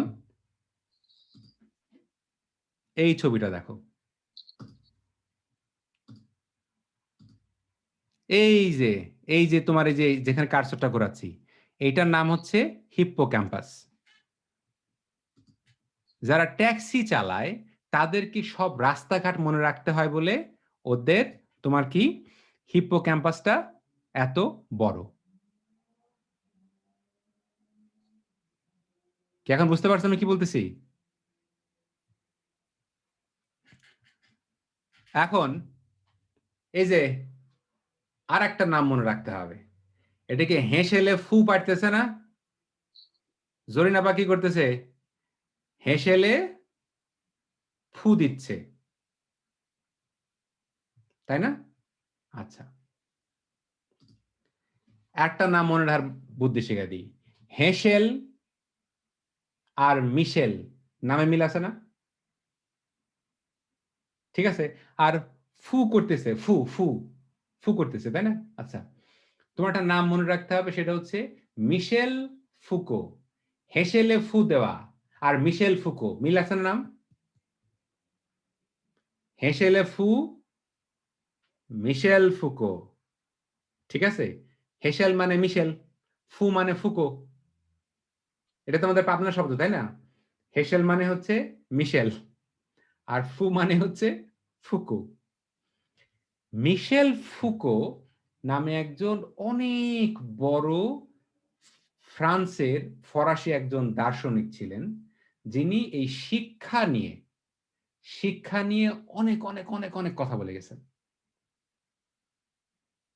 তো মিশেল ফুকো শিক্ষা নিয়ে যতগুলো কথা বলছেন, তার ভিতরে যে কথাটা তোমাদের জন্য অনেক জরুরি মনে রাখা, সেটা হচ্ছে এই দেখো, এই ভদ্রলোকের নাম হচ্ছে মিশেল ফুকো। হেসেল মানে মিশেল, ফু মানে ফুকো। এই বেটা যে বই লিখছে, বই কি লিখছে, পাওয়ার স্ল্যাশ নলেজ। সে কি বলছে পাওয়ার ইজ নলেজ? বলে নাই কিন্তু। এই মানুষটা যেটা বলে গেছে সেটা বলেছে যে স্কুল কলেজে কি পড়ানো হয়, কোনটা মেধা মাপা হয়, কোনটার ভিত্তিতে মেধা মাপা হয়, সেটা নির্বাচন করে বড়লোকরা, ক্ষমতাবানরা। কি বুঝতে পারতেছো? ধরো আমি যে সমাজে বাস করি সেই সমাজে, বা আমি যে সময়টাতে বাস করি এই সময়টাতে মানুষের জীবনের কোনো দাম নাই। 2 দিন আগে নারায়ণগঞ্জে একটা ফ্যাক্টরিতে কতগুলো বাচ্চা পুড়ে মরে গেছে? কতগুলো বাচ্চা? ওদের জীবনে কোনো দাম আছে? সেজান ফ্যাক্টরিতে। সেজান ফ্যাক্টরিতে ওদের জীবনের কোনো দাম নাই। তো একজন দুঃখ করে লিখছে, ইমন তুমি মাইকটা মিউট করো, তোমার শব্দ হচ্ছে। একটা লোক দুঃখ করে লিখছে মানে লাশ কয়টা, এই জন্য বলছে যে লাশ গুনে লাভ কি, ওরা তো কামলা, কিসের ক্ষতিপূরণ, কিসের মামলা। কথাটা কবিতার মতো করে লিখছে যে লাশ গুনে লাভ কি, ওরা তো কামলা, কিসের ক্ষতিপূরণ, কিসের আবার মামলা, তাই না? আচ্ছা, যখন বড়লোক কেউ মারা যায়, তুমি দেখছো বাংলাদেশে যে ধরো এই যে করোনায় যখন কেউ বড়লোক মরে যায় তখন সারা দুনিয়া কান্নাকাটি আরম্ভ করে দেয় যে আহারে বড়লোক মানুষ মরে গেছে। কিন্তু যখন গরিব মানুষ মরে যায় এতগুলো মানুষ মানে পুড়ে মরে গেল, তাই না? তুমি চিন্তা করতে পারছো তো ওদের কি কি পরিস্থিতি? তো তুমি যে স্কুলে পড়ো সেই স্কুলের সিলেবাস, যে বই, যে পুস্তক, তারা কি ইউরোপিয়ানরা লেখে নাই? ডিজাইনটা কি করছে? ইউরোপিয়ানরা করে নাই? আর তুমি করছো? তুমি করো নাই তো। ওটা কি গরিবরা গরিবরা বানাইছে? গরিবরা বানায় নাই। তো ওই যে হাসেলে ফু দাও, হাসেল মানে মিশেল, ফু মানে ফুকো, এই কথা মনে রাখতে হবে। মিশেল ফুকো সে বলছে যে স্কুল কলেজে যা কিছু পড়ানো হয় তাই পড়ানো হয়, যা পড়াইলে যারা বড়লোক তারা বড়লোকই থাকে এবং যারা গরিব তারা যেন গরিবই থাকে। এই জন্য 2 দিন আগে যে মা মনে আছে, এই যে 2 দিন আগে যখন টেক একাডেমির যে ফাউন্ডার তার সাথে যখন কথা বলতেছিলাম, তারা কি বললাম যে ভাই তুমি তো রোবোটিক্স শেখাচ্ছ, তুমি কি গ্রামের ছেলে মেয়েদের রোবোটিক্স শেখাচ্ছ? কারা তোমার ছাত্রছাত্রী? বিশ্ব চ্যাম্পিয়ন কারা হচ্ছে? তোমারে কি সেই সুযোগটা দেওয়া হচ্ছে? তোমারে কি সুযোগটা তো দিচ্ছি না, পারলে তোমার গাড়ি আরো পাড়া দিচ্ছি। তো বিষয়টা কি? বিষয়টা হচ্ছে যারা বড়লোক তারা আরো বড়লোক হোক, আর যারা গরিব তারা আরো গরিব হোক। এটা আমরা বাংলায় কি বলি? তেলা মাথায় ঢালো তেল, রুক্ষ মাথায় ভাঙো বেল। এখন তুমি যদি মনে করো যে তুমি গরিব মানুষ হয়ে সারিয়ে যে স্কুল কলেজে যে বই পুস্তক পড়তেছো সেই বই পুস্তকে যা কিছু লেখা আছে তার ভিতরেই তোমার জীবনের সমস্ত সমস্যা সমাধান হয়ে যাবে, তাহলে তুমি বিশ্ব পড়তে শিখতেছো না, বিশ্ব পড়তে শিখতেছো না। ঠিক আছে? তাহলে শেষ যে জায়গাটা আমাদেরকে শেষ করতে হবে, এই যে মানুষটার ছবি, এই যে তোমারে যে বললাম আরেকটা নাম তো মনে রাখার চেষ্টা করি, যে আমরা পলো দিয়ে মাছ ধরি না, পলো দিয়ে, পলো, পলো তো চেনো, পলো কি? পলো দিয়ে মাছ মারে না, পলো। আচ্ছা, ধরো এভাবে চিন্তা করো যে একজন মানুষের পলো কি করতেছে, কাঁধে পলো ফেরি করে বেড়াচ্ছে, এই পলো কিনবেন, পলো, পলো বেচতেছে, ফেরি। ওই মানুষটার নাম হচ্ছে পাওলো ফ্রায়েরি। মনে রাখার টেকনিক কি? কেউ পলো ফেরি করে বেড়াচ্ছে, পলো কাঁধে করে বলতেছে এই ভাই পলো কিনবেন, পলো। ঠিক আছে? তার নাম হচ্ছে পাওলো ফ্রায়েরি। তার বাড়ি কোনে? তার বাড়ি হচ্ছে ব্রাজিলে। সেই ভদ্রলোক কি বলতেছে দেখো, সে একজন অনেক বড় শিক্ষা দার্শনিক, গরিব মানুষের শিক্ষা নিয়ে সে লিখে গেছে। সে বলছে reading the word and learning how to write the word So no one can later read it are preceded by learning how to write the word. আচ্ছা, ইংরেজিতে লেখা আছে।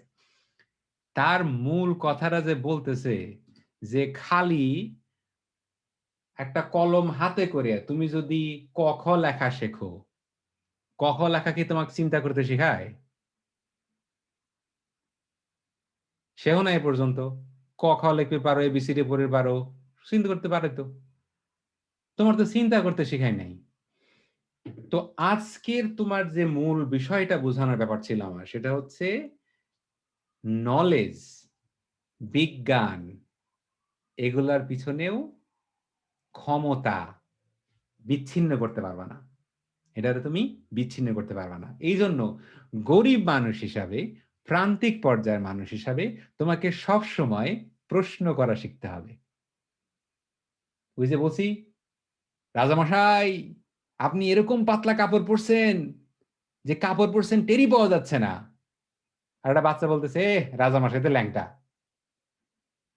কি বুঝতে পারছো? তো তোমাকে কিন্তু শেখানো হয় যে রাজামশাই সূক্ষ্ম কাপড় পরে আছে, কিন্তু তোমাকে মুখে বলবো না, মুখে বললে তুমি বিপদে পড়ে যাবে। বড় লোকরা তোমাকে কিন্তু ছাড়বে না। বড় লোকটা কিন্তু অনেক ক্ষমতা। বড় লোক তোমাকে কথায় কথা এই ছোট লোক, এই খ্যাত, এই চাষা, এগুলো গালি না। বড় লোক যদি স্যুট টাই পরে ব্যাংকে না যায় তাহলে কোনো সমস্যা নাই। আর চাষা যদি ধান চাল চাষ না করে তাহলে কিন্তু না খায় মরা লাগবে নি। আর মরতেছে কিডা? মরে কিডা? চাষা মরে। মরে কিডা? শ্রমিক মরে। এটা কি বুঝতেছো? কিডা মরে? কাজে চিনতে করে যদি না শেখো তুমিও মরবে। চিন্তা করতে না শিখলে তোমারও একই পরিস্থিতি হবে। তো আজকে তোমাদেরকে শেখালাম ডারউইনের থিওরি, কেন ভিক্টোরিয়া খেপে গেল। ভিক্টোরিয়া পুরা ইউরোপের দাদিকে, নানিকে, পুরা ইউরোপের দাদি হচ্ছে ভিক্টোরিয়া। মানে চিন্তা করে দেখো কত বড় মানে চালাকি। তারপরে কি ডার্ক এজ, হ্যাঁ, মুসলমানদের সমস্ত জ্ঞানটান কি করো, অস্বীকার করো, তাই না? তারপর হচ্ছে ওই ডারউইনের সেই থিওরিটা ব্যবহার করছে কি, ওই যে বোগা, গ্যালোপোগাস, হ্যাঁ, ভোগা মারছে যে সাদা মানুষের বুদ্ধি বেশি। কিন্তু আমি তোমাদেরকে পড়াবো যে তোমার শরীরের কালো রং তোমার সম্পদ। এই জন্য জীবনে কখনো মানে ওই আয়নার সামনে দাঁড়ায় যদি কখনো মনে হয় ইস আমার গায়ের রংটা কালো, বরং নিজের গায়ের রংটার প্রতি মানে আল্লাহর কাছে শুকরিয়া করো। আর যেদিন তোমার মন থেকে তুমি ছোট বোধ করবা না, দুনিয়ার কারো ক্ষমতা নাই তোমার ছোট করার। বুঝতে পারলে? ওকে, তো এইটাই ছিল আমাদের আজকের পড়াশোনার বিষয়, নলেজ স্ল্যাশ পাওয়ার। যা নলেজ সেটাই পাওয়ার। আচ্ছা, কার কোনো প্রশ্ন আছে? ওকে, তাহলে আমি এখন রেকর্ড বন্ধ করতেছি। ওকে।